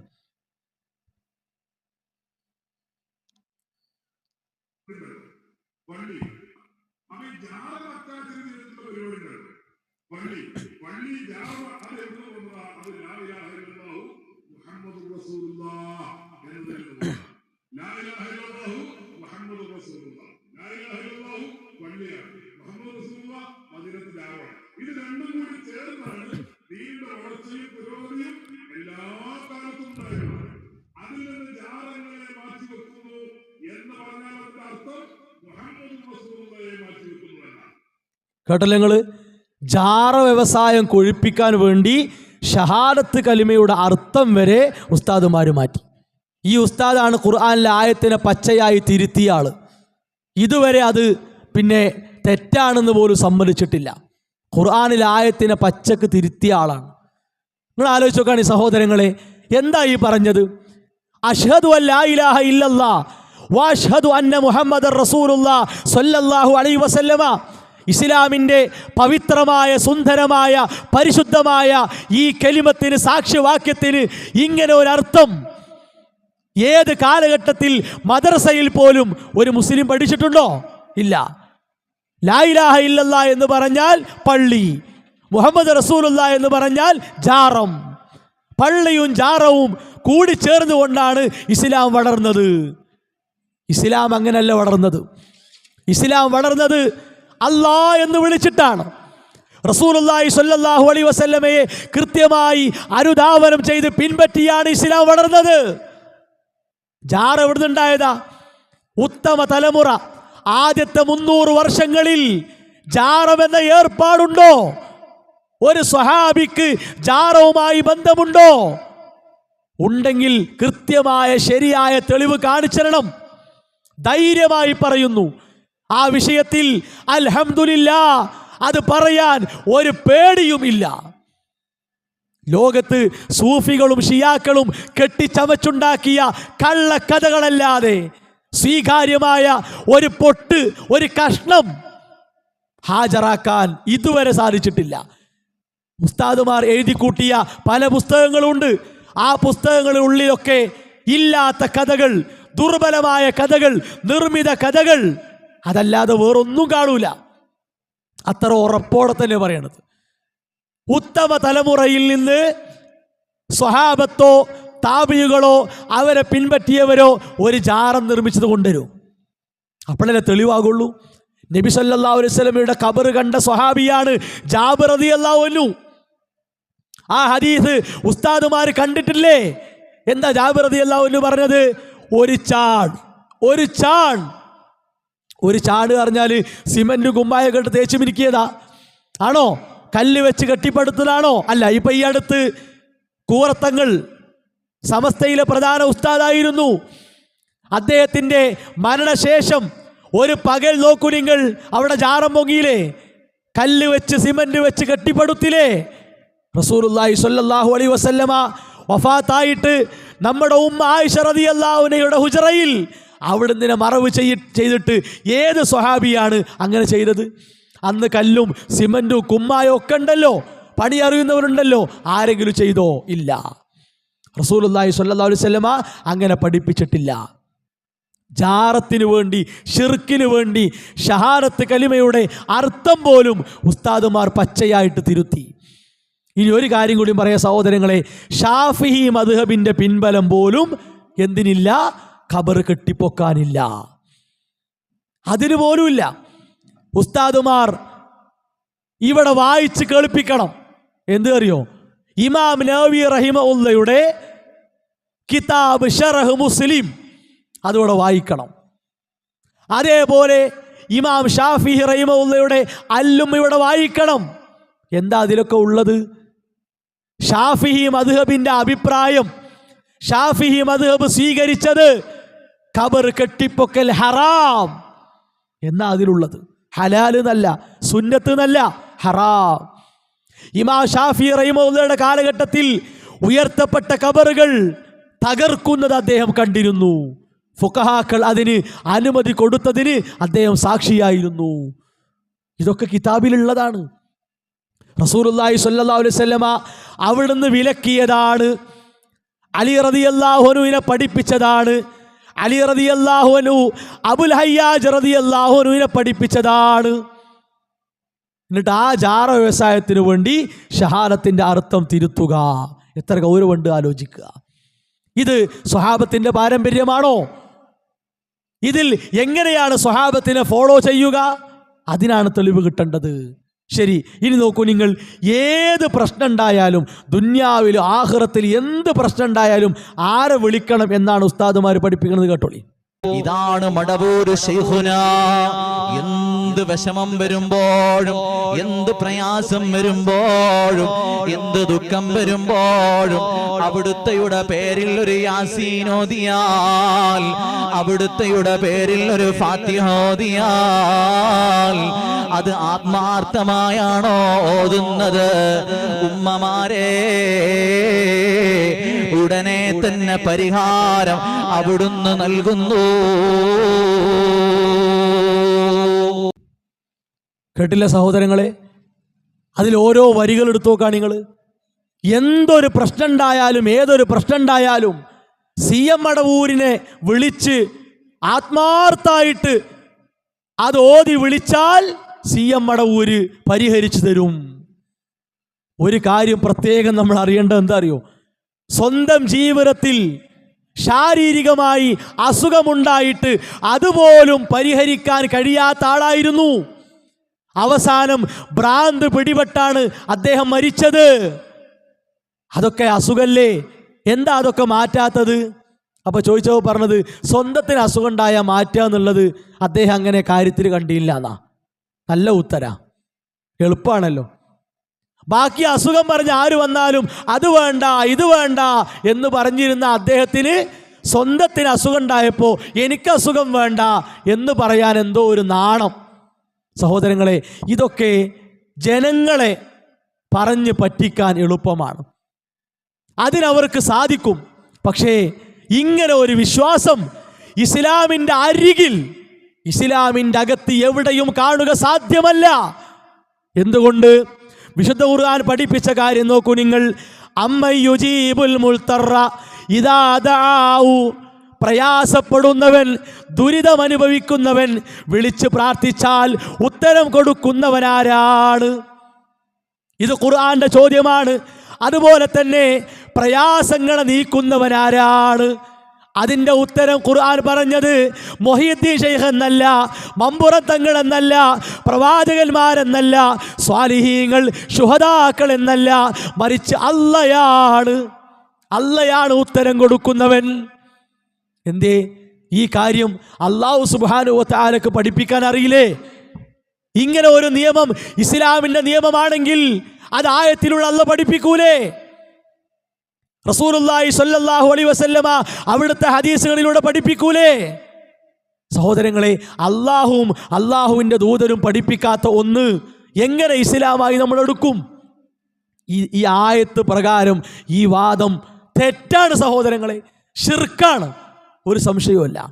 ഇനി നോക്കൂ നിങ്ങൾ, റസൂലുള്ളാഹി സ്വല്ലല്ലാഹു അലൈഹി വസല്ലമക്ക് കെർബ്, പ്രയാസം, ബുദ്ധിമുട്ട് ഉണ്ടായാൽ എന്താ അവിടുന്ന് ചെയ്യാറുള്ളത്? യാ ഇബ്രാഹീമേ, യാ ഇസ്മായിൽ, യാ മൂസ, യാ ഈസ അലൈഹിമുസ്സലാം എന്ന് വിളിക്കലാണോ? അല്ലെങ്കിൽ എനിക്കത് വേണ്ട, എനിക്കിത് വേണ്ട എന്ന് പറയലാണോ? അല്ല, എല്ലാവരും പഠിച്ചു വെക്കേണ്ട പ്രാർത്ഥനയാണ്. റസൂലുള്ളാഹി സ്വല്ലല്ലാഹു അലൈഹി വസല്ലം യാ ഹയ്യു യാ ഖയ്യൂം, എന്നെന്നും ജീവിച്ചിരിക്കുന്ന, എല്ലാം നിയന്ത്രിക്കുന്ന അല്ലാഹ്, ബിറഹ്മതിക അസ്തഗീസു, നിന്റെ കാരുണ്യം കൊണ്ട് ഞാനിതാ നിന്നോട് സഹായം തേടുന്നു, നിന്റെ റഹ്മത്ത് കൊണ്ട് ഞാനിതാ സഹായം തേടുന്നു. അസ്ലിഹി ശൈനി കുല്ലഹു, എൻ്റെ എല്ലാ കാര്യങ്ങളും നന്നാക്കിത്താ. ഇനി നോക്കൂ നിങ്ങൾ, വലാ തകിൽനി ഇലാ നഫ്സി തറഫത ഐൻ, കണ്ണ് ചിമ്മി തുറക്കുന്ന നിമിഷത്തേക്ക് പോലും എൻ്റെ കാര്യം എന്നെ ഏൽപ്പിക്കരുത് അല്ലാ എന്നാരാ പഠിപ്പിക്കുന്നത്? അഷ്റഫുൽ ഖൽഖാണ്, അമ്പിയാക്കളിൽ ശ്രേഷ്ഠരാണ്, സൃഷ്ടികളിൽ ശ്രേഷ്ഠരാണ്. ആ റസൂലുള്ളാഹി സ്വല്ലല്ലാഹു അലൈഹി വസല്ലമ പ്രയാസഘട്ടത്തിൽ ഇങ്ങനെ ഒരു പ്രാർത്ഥന പഠിപ്പിച്ചുവെങ്കിൽ സഹോദരങ്ങളെ, ഏത് CM മടവൂരിനാണ് നമ്മുടെ കാര്യത്തിൽ ഇടപെടാൻ കഴിയുക? മഹദി ആയിഷ റളിയല്ലാഹു അൻഹ പറയുന്നു, അവിടുന്ന് പഠിപ്പിച്ചു കൊടുത്ത പ്രാർത്ഥനയാണ്, ഇദാ അസ്വാബ അഹദക്കും, നിങ്ങളിൽ ഒരാളെ ബാധിച്ചാൽ, ഗമ്മുൻ ഔ കർബുൻ, വല്ല പ്രയാസങ്ങളും ബുദ്ധിമുട്ടുകളും ബാധിച്ചാൽ, ഫല്യഖുൽ, അവൻ പറയേണ്ടത് എന്താണ്? അല്ലാ അല്ലാ റബ്ബി ലാ ഉശ്രികു ബിഹി ശൈആ, എൻ്റെ റബ്ബ് അല്ലയാണ്, എൻ്റെ റബ്ബ് അല്ലയാണ്, ഞാൻ ഒന്നിനെയും പങ്കു ചേർക്കില്ല. ഇതാ പറയേണ്ടത് സഹോദരങ്ങളെ, അല്ലാതെ മരിച്ചവരെ വിളിക്കലല്ല, മരിച്ചവരിലേക്ക് ഓടലല്ല. ഇതാണ്, ഇത് സ്വഹാബത്തിൻ്റെ പാരമ്പര്യമല്ല, ദീനല്ല സഹോദരങ്ങളെ.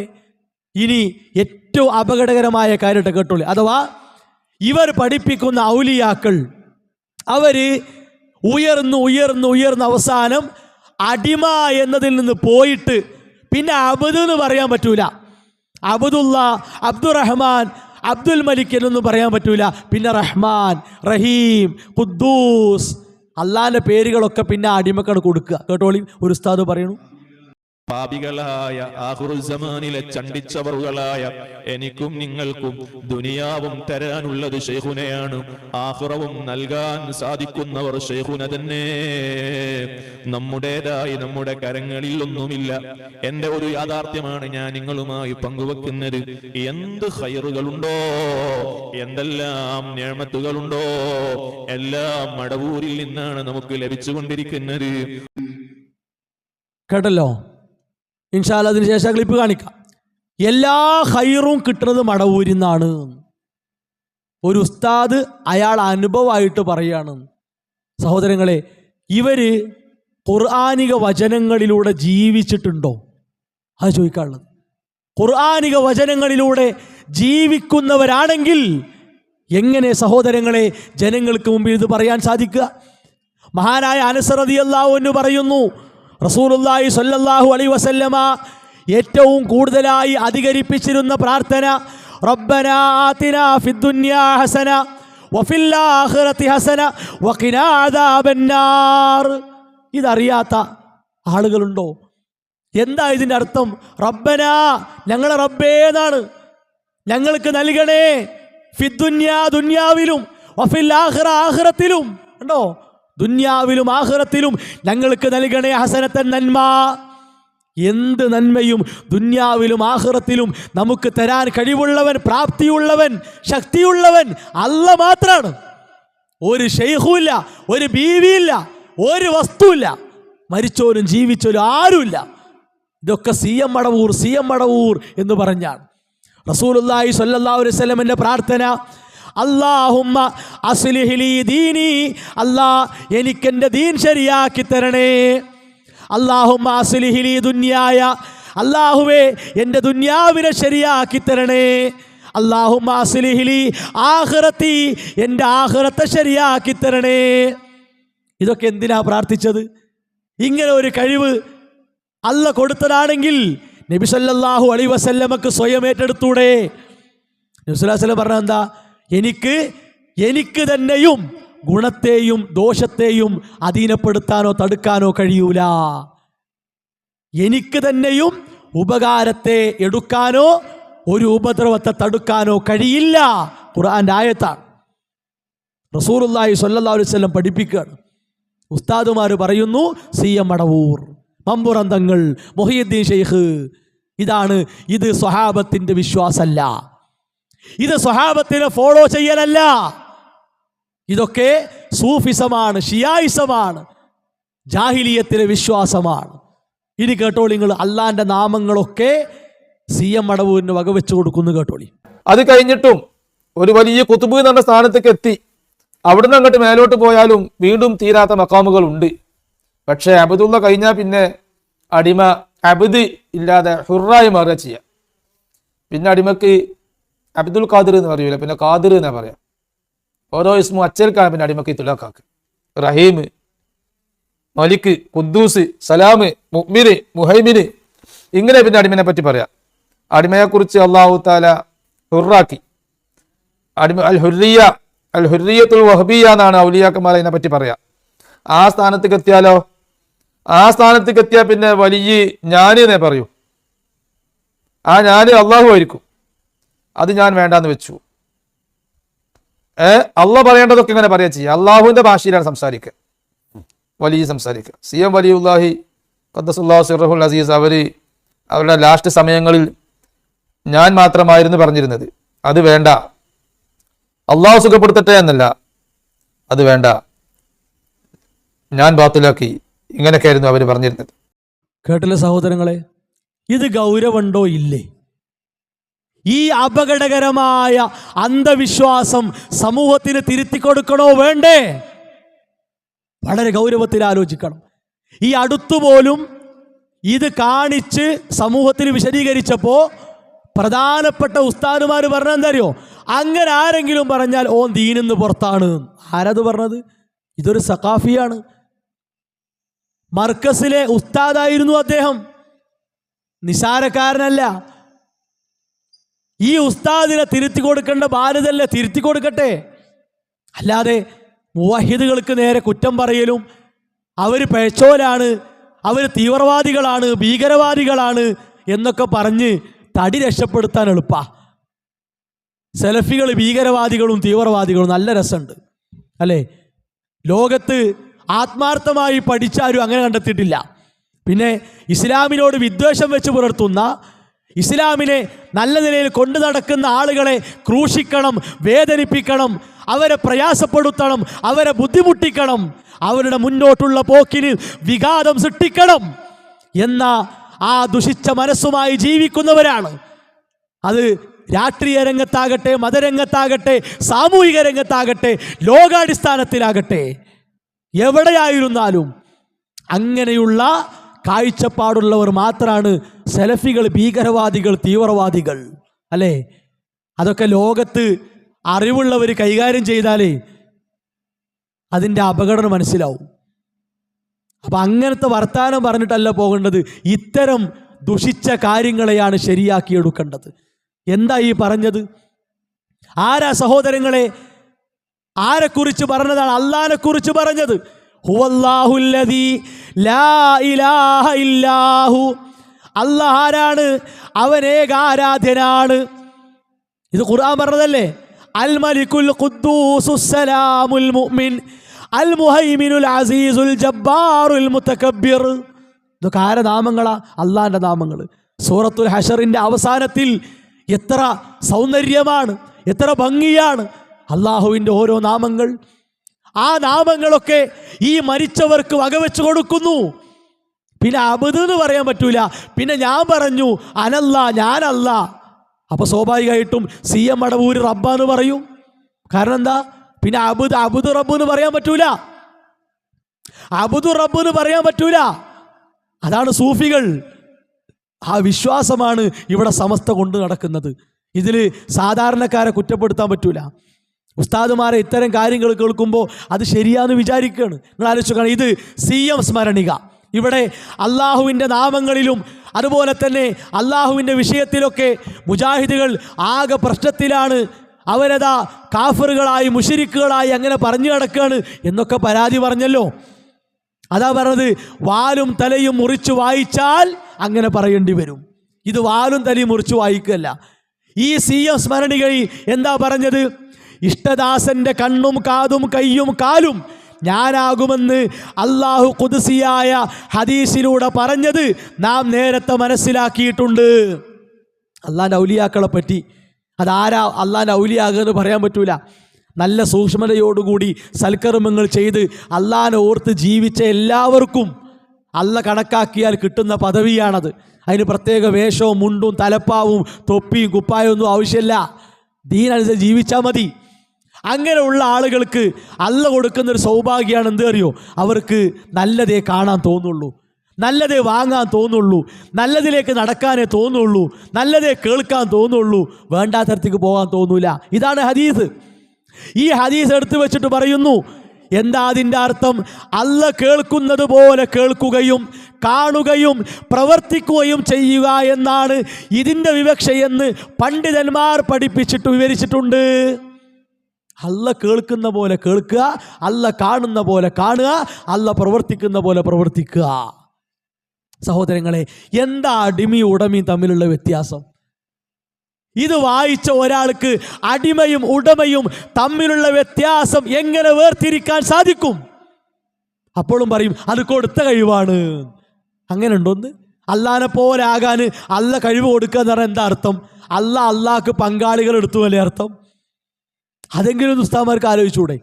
ഫലാ തജ്അലൂ ലില്ലാഹി അൻദാദാ, എനിക്ക് നിങ്ങൾ സമന്മാരെ ഉണ്ടാക്കരുത്, എനിക്ക് നിങ്ങൾ തുല്യരെ ഉണ്ടാക്കരുത്, എനിക്ക് നിങ്ങൾ പങ്കാളികളെ ഉണ്ടാക്കരുത്, എന്നിൽ നിങ്ങൾ പങ്കു ചേർക്കരുത് എന്ന് അള്ള പഠിപ്പിക്കുക. അതേ അള്ള പറയാ കൊടുത്ത കഴിവുണ്ട്, അപ്പം എന്നെ പോലെ ആകും. ഇതെങ്ങനെ ശരിയാകുക? ഇതെങ്ങനെ ഒത്തുപോകുക? വലം യകുൽ ലഹു കുഫുവൻ അഹദ്, അള്ളാഹ്ക്ക് തുല്യരായി ആരുമില്ല എന്ന് അള്ളാഹിനെ പരിചയപ്പെടുത്തി പറയുക. ലൈസ കമിസ്ലിഹി ഷൈഉൻ, കണ്ടോ?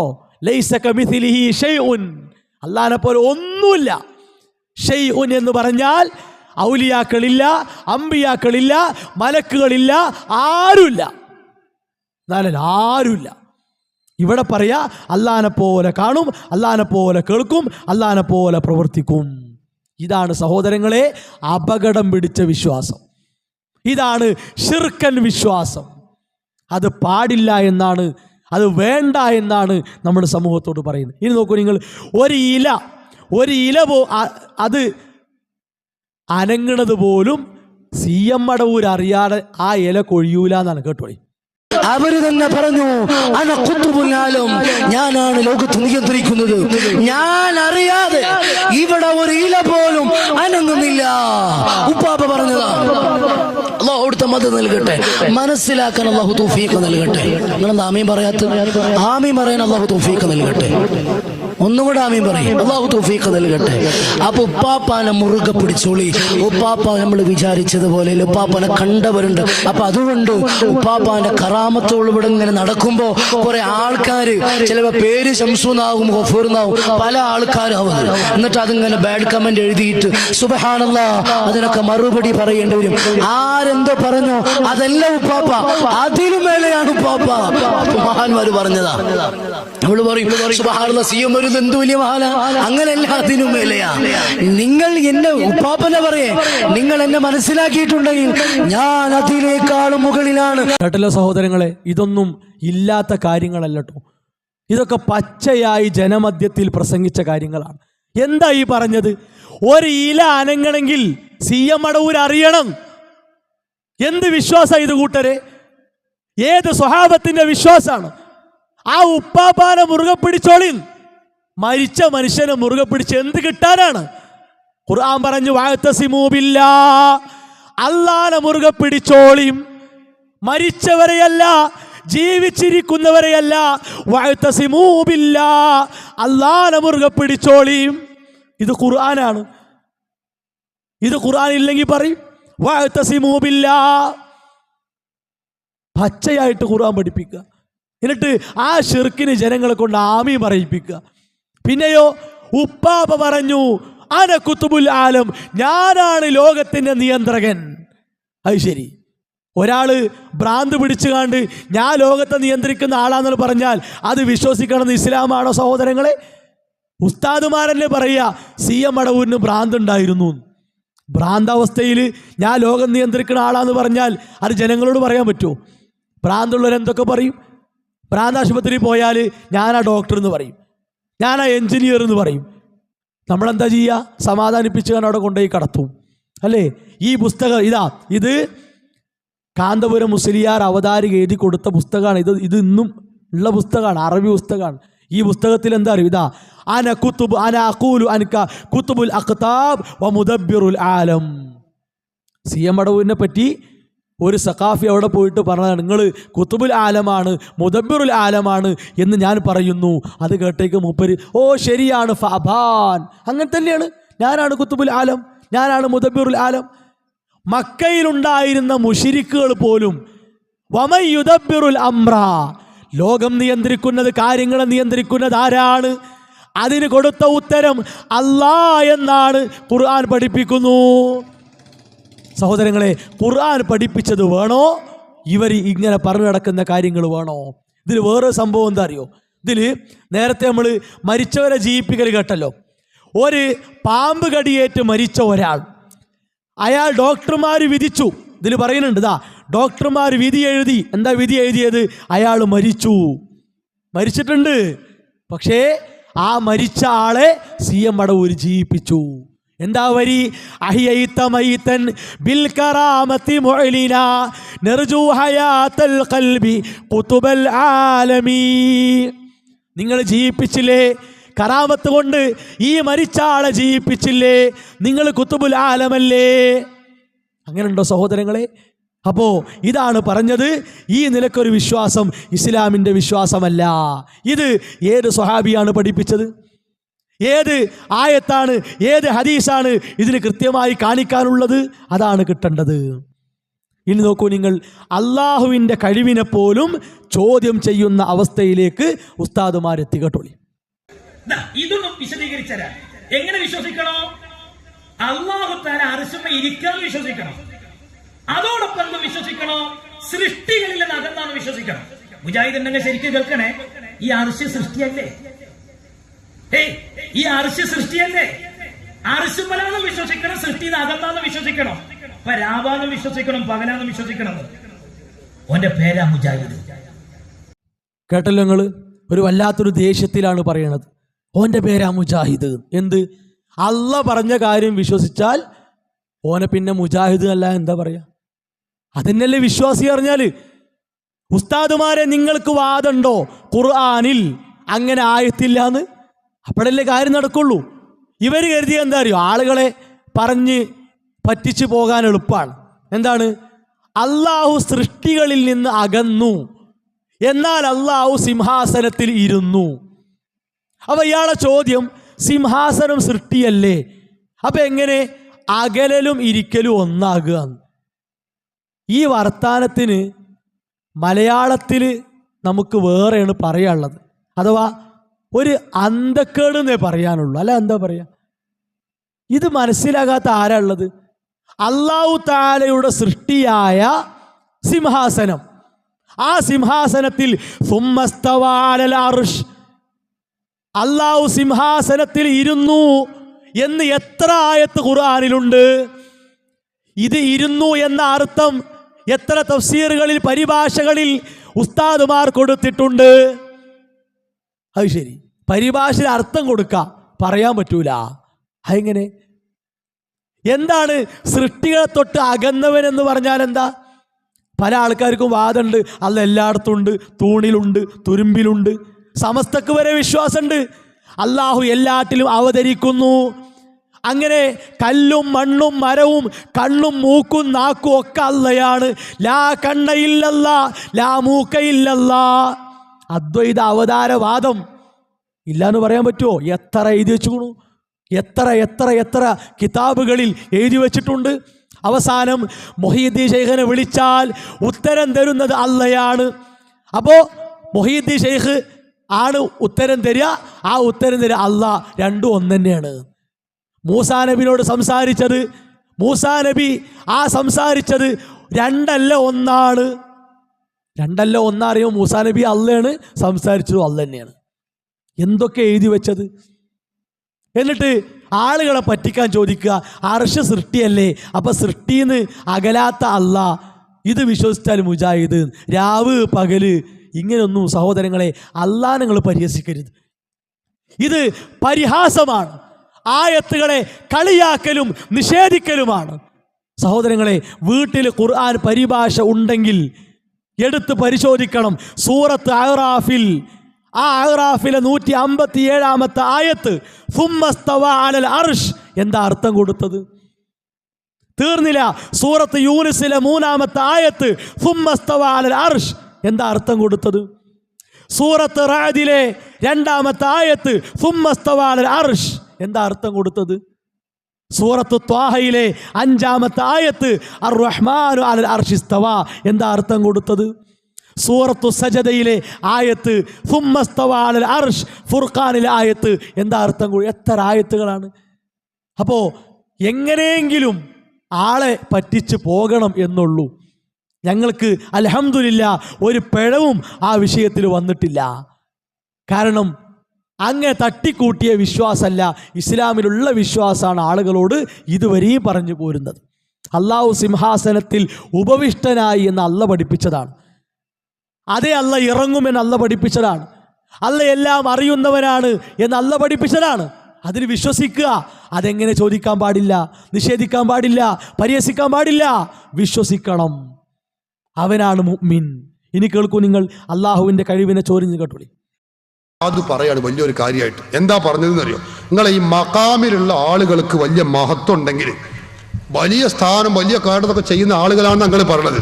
എന്നാ നിങ്ങൾക്ക് അറിയണോ, മഞ്ഞക്കുളം മക്കാമിൽ കള്ളം കയറിയിട്ട് ഭണ്ഡാരം പൊളിച്ചു. മഞ്ഞക്കുളം മക്കാമിൽ കള്ളം കയറിയിട്ട് ഭണ്ഡാരം പൊളിച്ചു. അപ്പൊ അവളെ വലിയ കറാമത്തുള്ള തങ്ങൾ എന്ത് എഴുന്നേറ്റ് വന്നിട്ട് ഓലെ തടുക്കാഞ്ഞൂ. എന്താപ്പാ അത്? വല്ലാത്തൊരു ചോദ്യം തന്നെ കേട്ടോ. അർശമ മുട്ടണ ചോദ്യം. അവിടെ ഒന്നും നിൽക്കൂല ആ ചോദ്യം, അങ്ങോട്ട് പോകും. ആ ജാതി ചോദ്യം. ഊളിപ്പ് വേണ്ട ഈ ജന്തുക്കൾക്ക് ഇത് ചോദിക്കാം. അല്ല, ഞങ്ങളൊന്ന് ചോദിച്ചോട്ടെ. ഞങ്ങൾ ഏതായാലും മശായിഖന്മാരും ഔലിയാക്കന്മാരും ഒരു അങ്ങനെ ഒരാൾക്കാർ, ഒരു പോയത്തക്കാരെന്ന് എഴുതിക്കോളി. നിങ്ങൾ ഞങ്ങളെ നരകത്തിലേക്കായിട്ട് അള്ളാഹു പടച്ചതാ. നിങ്ങൾ അള്ളാഹിന്റെ സ്വന്തക്കാരല്ലേ. ഞങ്ങൾ നിങ്ങളെ പറ്റി എന്തെല്ലാം പറയുന്നുണ്ട് തരും. ഈ ജാതി വർത്താനൊക്കെ ഞാൻ പറഞ്ഞല്ലോ. നിങ്ങൾക്ക് അള്ളാഹിനോട് ഒന്നാണ് പറഞ്ഞൂടെ? എന്ത് പടച്ചോനെ തമ്പുരാൻ, ഈ സക്കാഫിമാരെ ഇത് നശിപ്പിക്കണേ റബ്ബേ എന്ന് പറഞ്ഞാൽ ഞങ്ങളെ പണി തീരൂലേ? എന്ത് നിങ്ങൾ പറയാത്തത്? എന്താ നിങ്ങൾ പറഞ്ഞിട്ട് നിങ്ങൾ പറയുന്നുണ്ടല്ലോ, എന്താ ഞങ്ങൾ നശിക്കാത്തത്? ഒന്ന് പറഞ്ഞാണ്. നിങ്ങളൊന്ന് പറയും. നിങ്ങൾ അള്ളാന്റെ സ്വന്തക്കാരല്ലേ?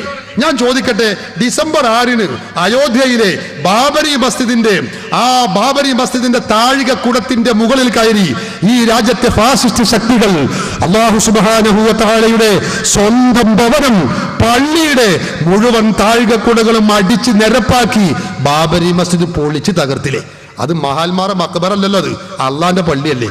എന്തേ അള്ളാഹ്ക്കൊന്നും ചെയ്യാൻ കഴിഞ്ഞില്ലേ എന്ന് പറഞ്ഞാൽ നിങ്ങൾ, ഞങ്ങൾക്ക് അറിയാൻ താല്പര്യമുണ്ട്. അപ്പൊ എന്തേ അള്ളാഹ്ക്ക് നീച്ചു വരാൻ കഴിഞ്ഞില്ലേ?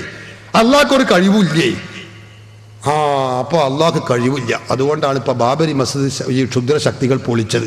അള്ളാഹിന്റെ സ്വന്തം പള്ളിയാണല്ലോ, സ്വന്തം ഭവനാണല്ലോ. അള്ളാഹിന്റെ വീട് എന്ന പള്ളിയെ കുറിച്ച് നമ്മൾ പറയരുത്. ബാബരി മസ്ജിദ് അള്ളാഹിന്റെ സ്വന്തം പള്ളിയാണ്, സ്വന്തം ഭവനമാണ്, വീടാണ്. സ്വന്തം വീട് പൊളിക്കുമ്പോൾ ആരെങ്കിലും കയ്യും കെട്ടി നോക്കി നിൽക്കൂ. അപ്പൊ അമ്മക്ക് ഒരു കാര്യം മനസ്സിലായി. എന്തേ? അള്ളാഹു തൻ്റെ സ്വന്തം ഭവനം ഈ രാജ്യത്തെ ഫാസിസ്റ്റ് ശക്തികൾ അടിച്ച് തകർത്തി നിരപ്പാക്കിയപ്പോ അള്ളാഹ്ക്ക് ഒന്നും ചെയ്യാൻ കഴിഞ്ഞില്ല. അപ്പൊ നമുക്ക് മനസ്സിലായി അള്ളാഹ്ക്ക് ഒരു കഴിവില്ല. കേട്ടില്ല സഹോദരങ്ങളെ? എന്താ ഇതിനൊക്കെ നമ്മൾ പറയാ? ഇതാരെ തോൽപ്പിക്കാനാണ്? ഓരോ സ്ഥലത്തുനിന്ന് ചോദ്യങ്ങൾ വരുമ്പോൾ രക്ഷപ്പെടാനുള്ള മറുപടി അതൊക്കെ. ചോദ്യം എന്താ അറിയോ? ഇവരെ വിശ്വാസപ്രകാരം മരിച്ച മഹാത്മാക്കൾക്ക് എന്തിനും ഏതിനും കഴിയുന്നാണ്.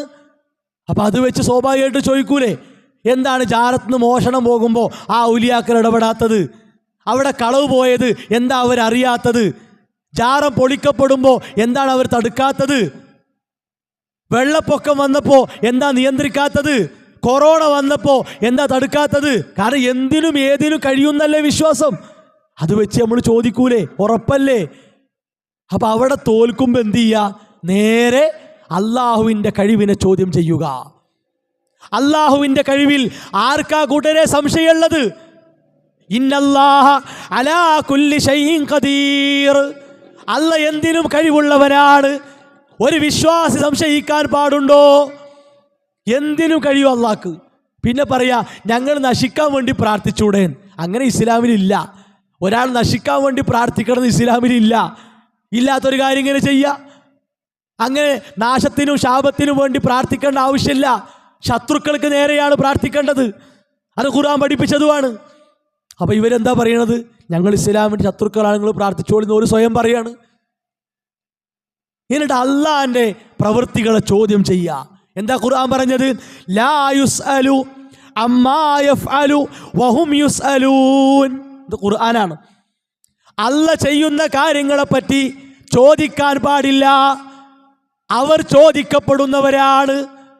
നമ്മൾ ചെയ്യുന്ന കാര്യങ്ങളെപ്പറ്റി ചോദിക്കപ്പെടും. പക്ഷേ അള്ളാഹുവിൻ്റെ തീരുമാനങ്ങൾ, അള്ളാഹുവിൻ്റെ നിശ്ചയങ്ങൾ, അള്ളാഹുവിൻ്റെ വിധികൾ ഒരിക്കലും നമ്മൾ ചോദിക്കാൻ പാടില്ല. ഈ പ്രപഞ്ചത്തിൽ എന്ത് നടക്കണം, നടക്കണ്ട, നടന്നാൽ എന്ത്, നടന്നില്ലെങ്കിൽ എന്ത്, ഇതൊക്കെ അറിയുന്നവൻ അല്ലാഹ് മാത്രം. അത് ചോദ്യം ചെയ്യാൻ നമുക്ക് യാതൊരു അധികാരവും അവകാശവും ഇല്ല.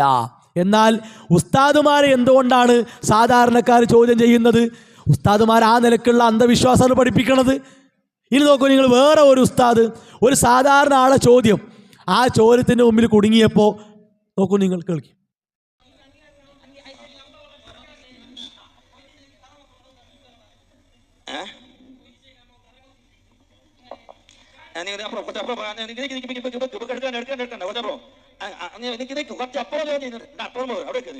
അള്ളാഹ് കഴിവുണ്ടെങ്കിൽ അത് പോന്നിട്ട്, അള്ളാഹ് കഴിവുണ്ടെങ്കിൽ പോന്നിട്ട്, അള്ളാഹ് കഴിവുണ്ടെങ്കിൽ അത് പോന്നിട്ട്.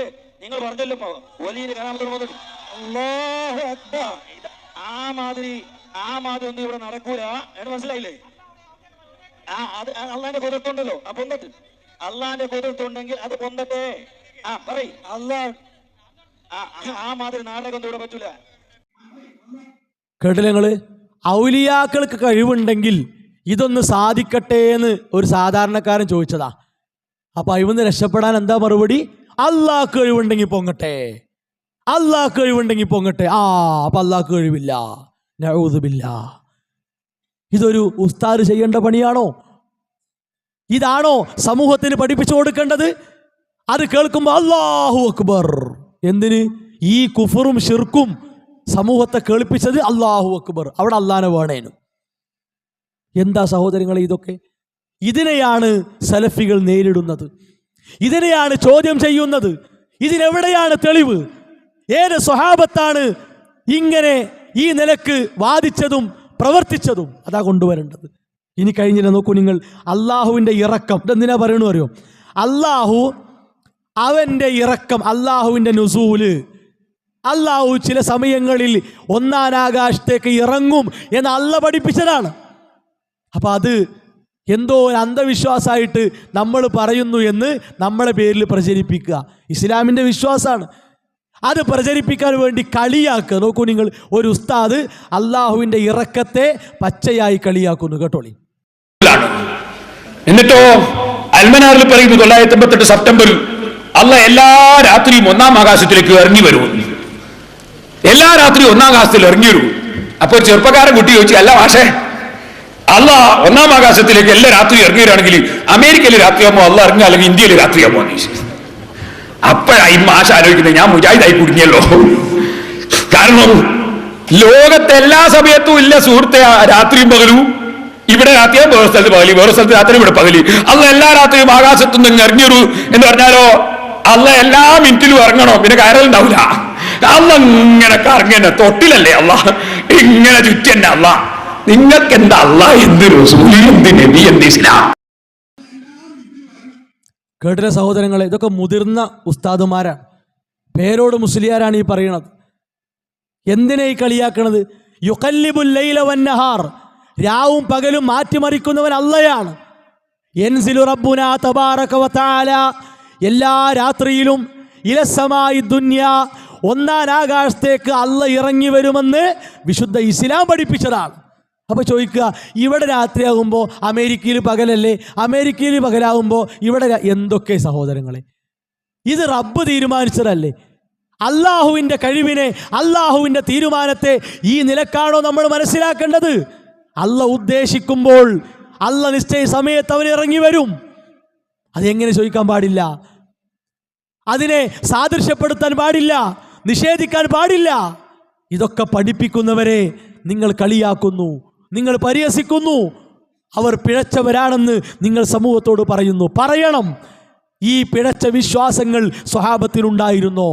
ഇത്തരം പരിഹാസങ്ങൾ സ്വഹാബത്തിനുണ്ടായിരുന്നോ? ഇല്ല, ആർക്കും ഉണ്ടായിട്ടില്ല.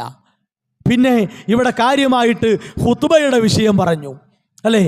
ഉമ്മമാരെ എന്ന് വിളിച്ചുകാണ്ട് എല്ലാ പള്ളിയിലും മലയാളത്തിലല്ലേ, ഇവിടെ മുജാഹിദുകളുടെ പള്ളിയുണ്ടോ? അല്ല, എല്ലാ പള്ളിയിലും അറബിയിലല്ലേ, ഇവിടെ മുജാഹിദുകളുടെ പള്ളിയുണ്ടോ? അവിടെ കണ്ടോ മലയാളത്തിലാണ്. ഇവർക്ക് എന്ത് ഇസ്ലാമിൻ്റെ പാരമ്പര്യമാണ്? വർത്താനം കേട്ടാ തോന്നും ഇങ്ങനത്തെ കാര്യങ്ങളൊന്നും ഇസ്ലാം അനുവദിച്ചതല്ല, അല്ലെങ്കിൽ സമസ്തയുടെ പള്ളികളിൽ ഉണ്ടായിട്ടില്ല എന്നാണ്. സഹോദരങ്ങളെ, ഖുതുബയുടെ ഭാഷ, അതാണല്ലോ ചർച്ച. റസൂലുള്ളാഹി സ്വല്ലല്ലാഹു അലൈഹി വസല്ലമയുടെ ഖുതുബ എന്തായിരുന്നു? യഖറഉൽ ഖുർആൻ, ഖുർആൻ ഓതിയിരുന്നു. വയുദക്കിറുൻ നാസ്, ജനങ്ങളെ ഉത്ബോധിച്ചിരുന്നു. ഈ അറബി അറിയാത്ത ആളുകൾക്ക് ഒരായത്ത് കേൾക്കുമ്പോൾ അത് ആയത്താന്ന് മനസ്സിലാകുമോ? ഒരു ഹദീസ് കേൾക്കുമ്പോൾ അത് ഹദീസാന്ന് മനസ്സിലാകുമോ? ആ കേട്ടത് എന്ത് വാഴതായിട്ടോ ഓർക്ക് മനസ്സിലാകുക? അപ്പോൾ റസൂലുള്ളാഹി സ്വല്ലല്ലാഹു അലൈഹി വസല്ലമയുടെ മുമ്പിലുള്ളത് അറബി അറിയുന്നവരായിരുന്നു. അപ്പോൾ ആ ഭാഷയിലാണ്. ഇനി എല്ലാവരും അറബി അറിയുന്നവരാണോ? ഒരു പ്രശ്നവുമില്ല. ഇപ്പൊ തൃശ്ശൂർ സമസ്തയുടെ യുവജന സമ്മേളനം നടന്നു. ആ സമ്മേളനത്തിൽ പങ്കെടുത്ത ഒരു പ്രധാന അതിഥി അയാളുടെ നാട്ടിൽ ഇംഗ്ലീഷിൽ ഖുതുബ നടത്തുന്ന ആളാ, ഇല്ലാന്ന് പറയട്ടെ. അപ്പോൾ മറ്റു ഭാഷയിൽ ഖുതുബ നടത്തുന്നവർ പുത്തൻവാദികളാണെങ്കിൽ ഈ ഉദ്ഘാടനം ചെയ്യാവുന്ന ആൾ പുത്തൻവാദിയല്ലേ? പുത്തൻവാദിയെ കൊണ്ട് ഒരു സമ്മേളനം ഉദ്ഘാടനം ചെയ്യാൻ പറ്റുമോ? എന്താ അങ്ങനെ ചിന്തിക്കാത്തത്? ഇനി ഇവിടെ ചേരമാൻ പള്ളി പറഞ്ഞു, കേരളത്തിൽ ആദ്യം ഉണ്ടായ പള്ളി ചേരമാൻ പള്ളിയാണ് ഉമ്മമാരെ, ആ പള്ളിയിൽ ഇപ്പോഴും അറബിയിലാണ് ഖുതുബ എന്നൊക്കെ പറഞ്ഞ് വൈകാരികാക്കി. നഞ്ഞി ഇത് കണ്ടോ നിങ്ങൾ, ഖതീബിന് ആവശ്യമുണ്ട്. 985 ചന്ദ്രികയിൽ വന്ന ഒരു പത്രക്കുറിപ്പാണ്. 9/10/985 ചന്ദ്രിക വായിച്ചര കേട്ടോളി. ഖതീബിന് ആവശ്യമുണ്ട്. കൊടുങ്ങല്ലൂർ ചേരമാൻ ജുമാ മസ്ജിദിൽ വളരെ കാലമായി ഖതീബായി തുടരുന്ന ഹാജി MK മുഹമ്മദ് കുഞ്ഞി മൗലവി അനാരോഗ്യം മൂലം വിരമിക്കുന്ന ഒഴിവിലേക്ക് എന്തു വേണം? പരിചയമുള്ള ഒരു സുന്നി ഖതീബിന് ആവശ്യമുണ്ട്. സുന്നി ഖതീബിന് ആവശ്യമുണ്ട്. മിമ്പറിൽ നിന്ന് ഖുതുബ പരിഭാഷപ്പെടുത്തുവാൻ സന്നദ്ധനും ഉണ്ടോ? മിമ്പറിൽ നിന്ന് ഖുതുബ പരിഭാഷപ്പെടുത്തുവാൻ സന്നദ്ധനും, വേണ്ടി വന്നാൽ ദർസ് നടത്താനും കഴിവുള്ള ഉണ്ടോ? അപ്പോൾ ഖുതുബ പരിഭാഷപ്പെടുത്താൻ അറിയണം. എന്തിനാ പരിഭാഷപ്പെടുത്തുന്നത്? ജനങ്ങൾക്ക് പറഞ്ഞു കൊടുക്കാനാണ്. എത്ര പള്ളികളിൽ പഴയ കാലഘട്ടത്തിൽ മിക്ക പള്ളികളിലും മലയാളത്തിലല്ലേ പരിഭാഷയും ഖുതുബയും കാര്യങ്ങളൊക്കെ ഉണ്ടായത്? ഇല്ല എന്ന് പറയാൻ പറ്റുമോ? ഇത് ഖുതുബ ഭാഷയും പരിഭാഷയും മൗലാന നജീം മൗലവി എഴുതിയ പുസ്തകമാണ്. സമസ്താൻ്റെ നേതാവാണ്. മമ്പാടുത്തെ വലിയ പള്ളിയിൽ മീഞ്ചന്ത പ്രമേയം പാസാക്കിയിട്ടും മലയാളത്തിലാണ് ഖുതുബ നടത്തുന്നത്. മലയാളത്തിലാണ് പരിഭാഷയും ഖുതുബയും കാര്യങ്ങളും ഉണ്ടായിരുന്നത്. അപ്പം എന്തിനാ മീഞ്ചന്ത പ്രമേയം എന്നറിയോ? മിക്ക പള്ളികളിലും മലയാളത്തിലായിരുന്നു. അപ്പോൾ അതിനെ ഹറാമാക്കാൻ വേണ്ടി സമസ്ത പ്രത്യേകം പ്രമേയം തന്നെ പാസാക്കി. എന്നാ പാസാക്കിയത്? 1985 60-ാം വാർഷികത്തിൽ വെച്ച് എന്ത് ചെയ്തു? 1947 ചരിത്ര പ്രസിദ്ധമായ സമസ്തയുടെ മീൻചന്ത സമ്മേളനത്തിൽ പ്രമേയം പാസാക്കി. എല്ലാ പള്ളിയിലും അറബിയിലേ പറ്റുള്ളൂ. അപ്പം ആരാ ഈ തെറ്റുവട ചെയ്തത്? ജനങ്ങൾക്ക് അറിയുന്ന ഭാഷയിൽ പറഞ്ഞു കൊടുക്കാൻ ഇസ്ലാം അനുവദിച്ച കാര്യത്തെ ഹറാമാക്കിയത് ആരാണ്? സമസ്തക്കാർ. എന്തിന്? മുജാഹിദുകൾ പേച്ചോലാന്ന് പറയാൻ. അത് ശരി. അപ്പം നിങ്ങൾ തന്നെ ഒരു പിഴവുണ്ടാക്കിയിട്ട് നിങ്ങൾ തന്നെ ഹറാമിൻ്റെ ഫത്വ കൊടുത്തിട്ട് അതെന്തിനാണ് ഈ സാധാരണക്കാരെ മുന്നിൽ വന്നിട്ട് ഞങ്ങളെ പേരിൽ വെറുതെ പറഞ്ഞു പോകുന്നത്? സഹോദരങ്ങളെ, അറിയുന്ന ഭാഷയിൽ ഖുതുബ നടത്താൻ ഇസ്ലാം അനുവദിച്ചു. ഷാഫിഈ മദ്ഹബിൻ്റെ പ്രബല അഭിപ്രായം വരെ അതാണ്. ഷാഫിഈ മദ്ഹബിൽ വരെ അതിന് അഭിപ്രായം ഉണ്ട്. ഇല്ല എന്ന് പറയാൻ പറ്റുമോ? ഇവിടെ പ്രസംഗിച്ച ഉസ്താദ് ഇമാം നവവിയുടെ ശറഹ് മുദ്ഹബ് വായിച്ചിരുന്നു. ആ ശറഹ് മുദ്ഹബ് എന്തേ ഉസ്താദ് ബാക്കി വായിക്കാതിരുന്നത്? ബാക്കി എന്താണെന്നറിയോ? ജനങ്ങൾക്ക് അറിയുന്ന വിഷയത്തിലാണെങ്കിൽ ജാസ അനുവദനീയമാണ് എന്നവിടെ ഉണ്ട്, ശറഹ് മുദ്ഹബിലുണ്ട്. അപ്പം അത് വായിച്ചില്ല. നിസ്കാരം അറബിയിലല്ലേ, ബാങ്ക് അറബിയിലല്ലേ, അപ്പോൾ ഖുതുബി അറബിയിലാകണം. അങ്ങനെ ഇസ്ലാം പഠിപ്പിച്ചിട്ടില്ല. നിസ്കാരവും ബാങ്കും അതിൻ്റെ രൂപവും പദങ്ങളും കാര്യങ്ങളും ഒക്കെ സൊല്ലു കമാ റഅയ്തുമൂനി ഉസല്ലി, ഞാൻ നിസ്കരിച്ച പോലെ നിസ്കരിക്കണം എന്ന് പഠിപ്പിച്ചു. എന്നാൽ ഞാൻ ഖുതുബ പറഞ്ഞ പോലെ നിങ്ങൾ ഖുതുബ പറയണം എന്നവിടെയുള്ളത്. നിസ്കാരത്തെ രൂപം കൃത്യമായിട്ട് കാണാം. സുജൂദ് എങ്ങനെ, റുക്കൂ എങ്ങനെ, ഇരുത്തം എങ്ങനെ, എല്ലാം കൃത്യമാണ്. നബി സല്ലല്ലാഹു അലൈഹി വസല്ലം നടത്തിയ 23 വർഷങ്ങളിലെ ഖുതുബ കൃത്യമായി എവിടെയെങ്കിലും ഉണ്ടോ? എന്താ അല്ലാത്തത്? അതേ ഖുതുബയല്ല പറയേണ്ടത്. നബി സല്ലല്ലാഹു അലൈഹി വസല്ലമ ഖുതുബ നടത്തിയ രീതി എങ്ങനെയാണോ ആ രീതിയിലാണ്. ആ രീതി എങ്ങനെ? ജനങ്ങൾക്ക് ഖുർആൻ ഓതി കൊടുക്കുക, അവർക്ക് ഉത്ബോധനം പറഞ്ഞു കൊടുക്കുക, നല്ലത് പറഞ്ഞു കൊടുക്കുക. അതറിയണ ഭാഷയിൽ പറയണ്ടേ? ഇപ്പോൾ ഈ ഉള്ളവനോട് പ്രസംഗിച്ചു 1 മണിക്കൂർ ഇങ്ങനെ അറബിയിൽ ഇങ്ങനെ പ്രസംഗിച്ചാൽ ആരവിടെ ഇരിക്കുക? എണീറ്റ് നിങ്ങൾ പോയിട്ടുണ്ടാവും അല്ലേ? എന്തിനാ നമ്മൾ ഖുർആന് ആളുകൾക്ക് മലയാളത്തിൽ പരിഭാഷപ്പെടുത്തി ആശയ വിവർത്തനം ചെയ്ത് കൊടുക്കുന്നത്? എന്തിനാണത്? ജനങ്ങൾ കാര്യം മനസ്സിലാക്കാനാണ്. അപ്പോൾ ഖുതുബയും അതിനാണ്. അതങ്ങനെ തന്നെ പണ്ഡിതന്മാർ കൈകാര്യം ചെയ്തത്. അല്ലാതെ എന്തോ ഒരു വലിയ ഹറാമ് നിഷിദ്ധം ഇവിടെ ചെയ്തു എന്നല്ല. അപ്പോൾ സഹോദരങ്ങളെ, ഇതൊക്കെ ജനങ്ങളെ പറഞ്ഞ് കബളിപ്പിച്ച് പറ്റിച്ച് പോകുക എന്നല്ലാതെ ഇതിലൊന്നും വസ്തുതയില്ല. അതുകൊണ്ട് ഇനി ഇതിന് മറുവാക്കുമായി വരുന്ന ഉസ്താദുമാർ ആരാകട്ടെ, അവർ എന്തെങ്കിലുമൊക്കെ കാടടച്ച് വെടിവെച്ച് പോകും. അതുകൊണ്ട് കാര്യമല്ല. കുറേ ഒച്ചിട്ട് പോയിട്ട് കാര്യമല്ല. ഇതുപോലെ ഓരോന്ന് കൃത്യമായി ജനങ്ങൾക്ക് മുമ്പിൽ വിശദീകരിച്ച് പറഞ്ഞ് പഠിപ്പിച്ചു കൊടുക്കണം. അപ്പോഴാണ് ഹക്കും ബാത്തിലും വേർതിരിഞ്ഞ് കിട്ടുക. അതിനാണ് ഫുർഖാൻ എന്ന് ഖുർആൻ പറഞ്ഞത്. ഹക്കും ബാത്തിലും വേർതിരിച്ച് കിട്ടണം. സഹോദരങ്ങളെ, ഇത് ദുന്യാവിൻ്റെ കാര്യമല്ല, ഇത് മഹല്ലത്തിൻ്റെ പ്രശ്നമല്ല, ഇത് കുടുംബ പ്രശ്നമല്ല, ഇത് ആഖിറത്തിൻ്റെ വിഷയമാണ്. ഒരാളും തുണയില്ലാത്ത നമ്മൾ ഒറ്റക്കാകുന്ന ആഖിറത്തിൻ്റെ വിഷയമാണ്. ഒരു ഉസ്താദ് ഒരു വിരൽ കൊണ്ടുപോലും സഹായിക്കാനില്ലാത്ത, സ്വന്തം ഇണ പോലും സഹായിക്കാനില്ലാത്ത, സ്വന്തം മക്കൾ സഹായിക്കാനില്ലാത്ത, നാട്ടുകാരും വീട്ടുകാരും കുടുംബക്കാരും കൂട്ടുകാരും സഹപ്രവർത്തകരും സഹപാഠികളും സഹചാരികളും ആരും കൂട്ടിനില്ലാത്ത നമ്മളൊറ്റക്കാകുന്ന ലോകത്ത് അവിടെ സ്വർഗം കിട്ടാനുള്ളതാണ്. അതിനാണ് ഈ ശബ്ദമിടുന്നത്, ഇതൊക്കെ വായിച്ച് കളിപ്പിക്കുന്നത്. വേറെ ലക്ഷ്യമൊന്നുമില്ല. പത്താളെ കൂട്ടണം, സംഘടന വലുതാക്കണം, അതൊന്നുമല്ല. നമ്മൾ നമ്മുടെ വീട്ടിൽ നിന്ന് നമ്മൾ എവിടെയായിരുന്നാലും റബ്ബിനെ സൂക്ഷിച്ച് മനസ്സിലാക്കി അല്ലാ എന്ന് വിളിച്ച് ഒരു ഷെയ്ഖും ഒരു വലിയും ഒരു ബീവിയും ഒരു മലക്കും ഒരു ജിന്നും ഒരു കല്ലും ഒരു കരടും ഒന്നും വേണ്ട, അല്ലാ എന്ന് വിളിച്ച് ആ വിളിയിൽ ഒരാളെയും പങ്കു ചേർക്കാതെ മരിക്കുന്നതുവരെ നമുക്ക് ജീവിക്കാൻ സാധിക്കണം. എന്നാലാണ് മരണശേഷം സുഖമായി സമാധാനത്തോടെ നിർഭയത്വത്തോടെ നമുക്ക് അല്ലാഹുവിലേക്ക് മടങ്ങാൻ കഴിയുക. ഷിർക്ക് വിജയിച്ച ഒരു കാലം ഉണ്ടായിട്ടില്ല സഹോദരങ്ങൾ. ഷിർക്കും കുഫറും വിജയിച്ച ഒരു കാലഘട്ടം ഉണ്ടായിട്ടില്ല. പിന്നല്ലേ ആൾക്കാർ കുറവാക്കാരം. തൗഹീദിന് ആളുകൾ കുറവായിരിക്കും, ഷിർക്കിന് ആളുകൾ തടിച്ചുകൂടും. അതാണ് കുറെ ആത്മീയ സദസ്സുകൾ എന്ന പേരിൽ ചൂഷണങ്ങൾ, കള്ളത്തരങ്ങൾ പൊടിപൊടിക്കുകയാണ് പല പേരിലും. മദനീയം, നൂറെ ഹബീബ്, എന്തൊക്കെ പേരിലാണ്. എന്താണ് അവിടെ നടക്കുന്നത്? മൊഹീദ് ശേഖനെ വിളിക്കുന്നു, ബദരീങ്ങളെ വിളിക്കുന്നു, മമ്പുറന്നങ്ങളെ വിളിക്കുന്നു. അല്ലാഹനെ വിളിക്കാനാണോ? മഹദറത്തുൽ ബദരിയ, നൂറെ മജ്ലിസ്, ഇതൊക്കെ എന്തിനാ? മജ്ലിസ് നൂറൊക്കെ എന്തിനാ? ഇലാ ഹദറത്ത്, ഇലാ ഹദറത്ത്. മരിച്ചവരിലേക്ക് അങ്ങനെ അവർ കേൾക്കും, അവർ കാണും, അവരറിയും എന്ന വിശ്വാസം വെച്ചുകൊണ്ട് അൽ ഫാത്തിഹ, യാസീൻ ഇത് വിളിക്കാനല്ലേ അവിടേക്ക് സഹോദരങ്ങളെ നമ്മുടെ മക്കളെ കൂട്ടി, നമ്മുടെ വാഹനം ഉപയോഗിച്ച്, നമ്മുടെ സ്വത്ത് ഉപയോഗിച്ച് അവിടെ ഓടിക്കൂടരുത്. അവിടെ കൂടുന്ന ആളുകളെ കണ്ട് ഹാവു എന്ന് വിചാരിച്ച് ശരിയാണ് ധരിക്കരുത്. തെറ്റുകൾക്ക് തന്നെ ആളുകൾ ഉണ്ടാകും. നിങ്ങൾ ആലോചിച്ച് കാണി, കള്ള് കുടിക്കാനാണ് ലോകത്ത് ആളുകൾ കൂടുതൽ. എന്ത് കയറി കള്ള് കുടിക്കാൻ പറ്റുമോ? പലിശ വാങ്ങാനാണ് ആളുകൾ കൂടുതൽ.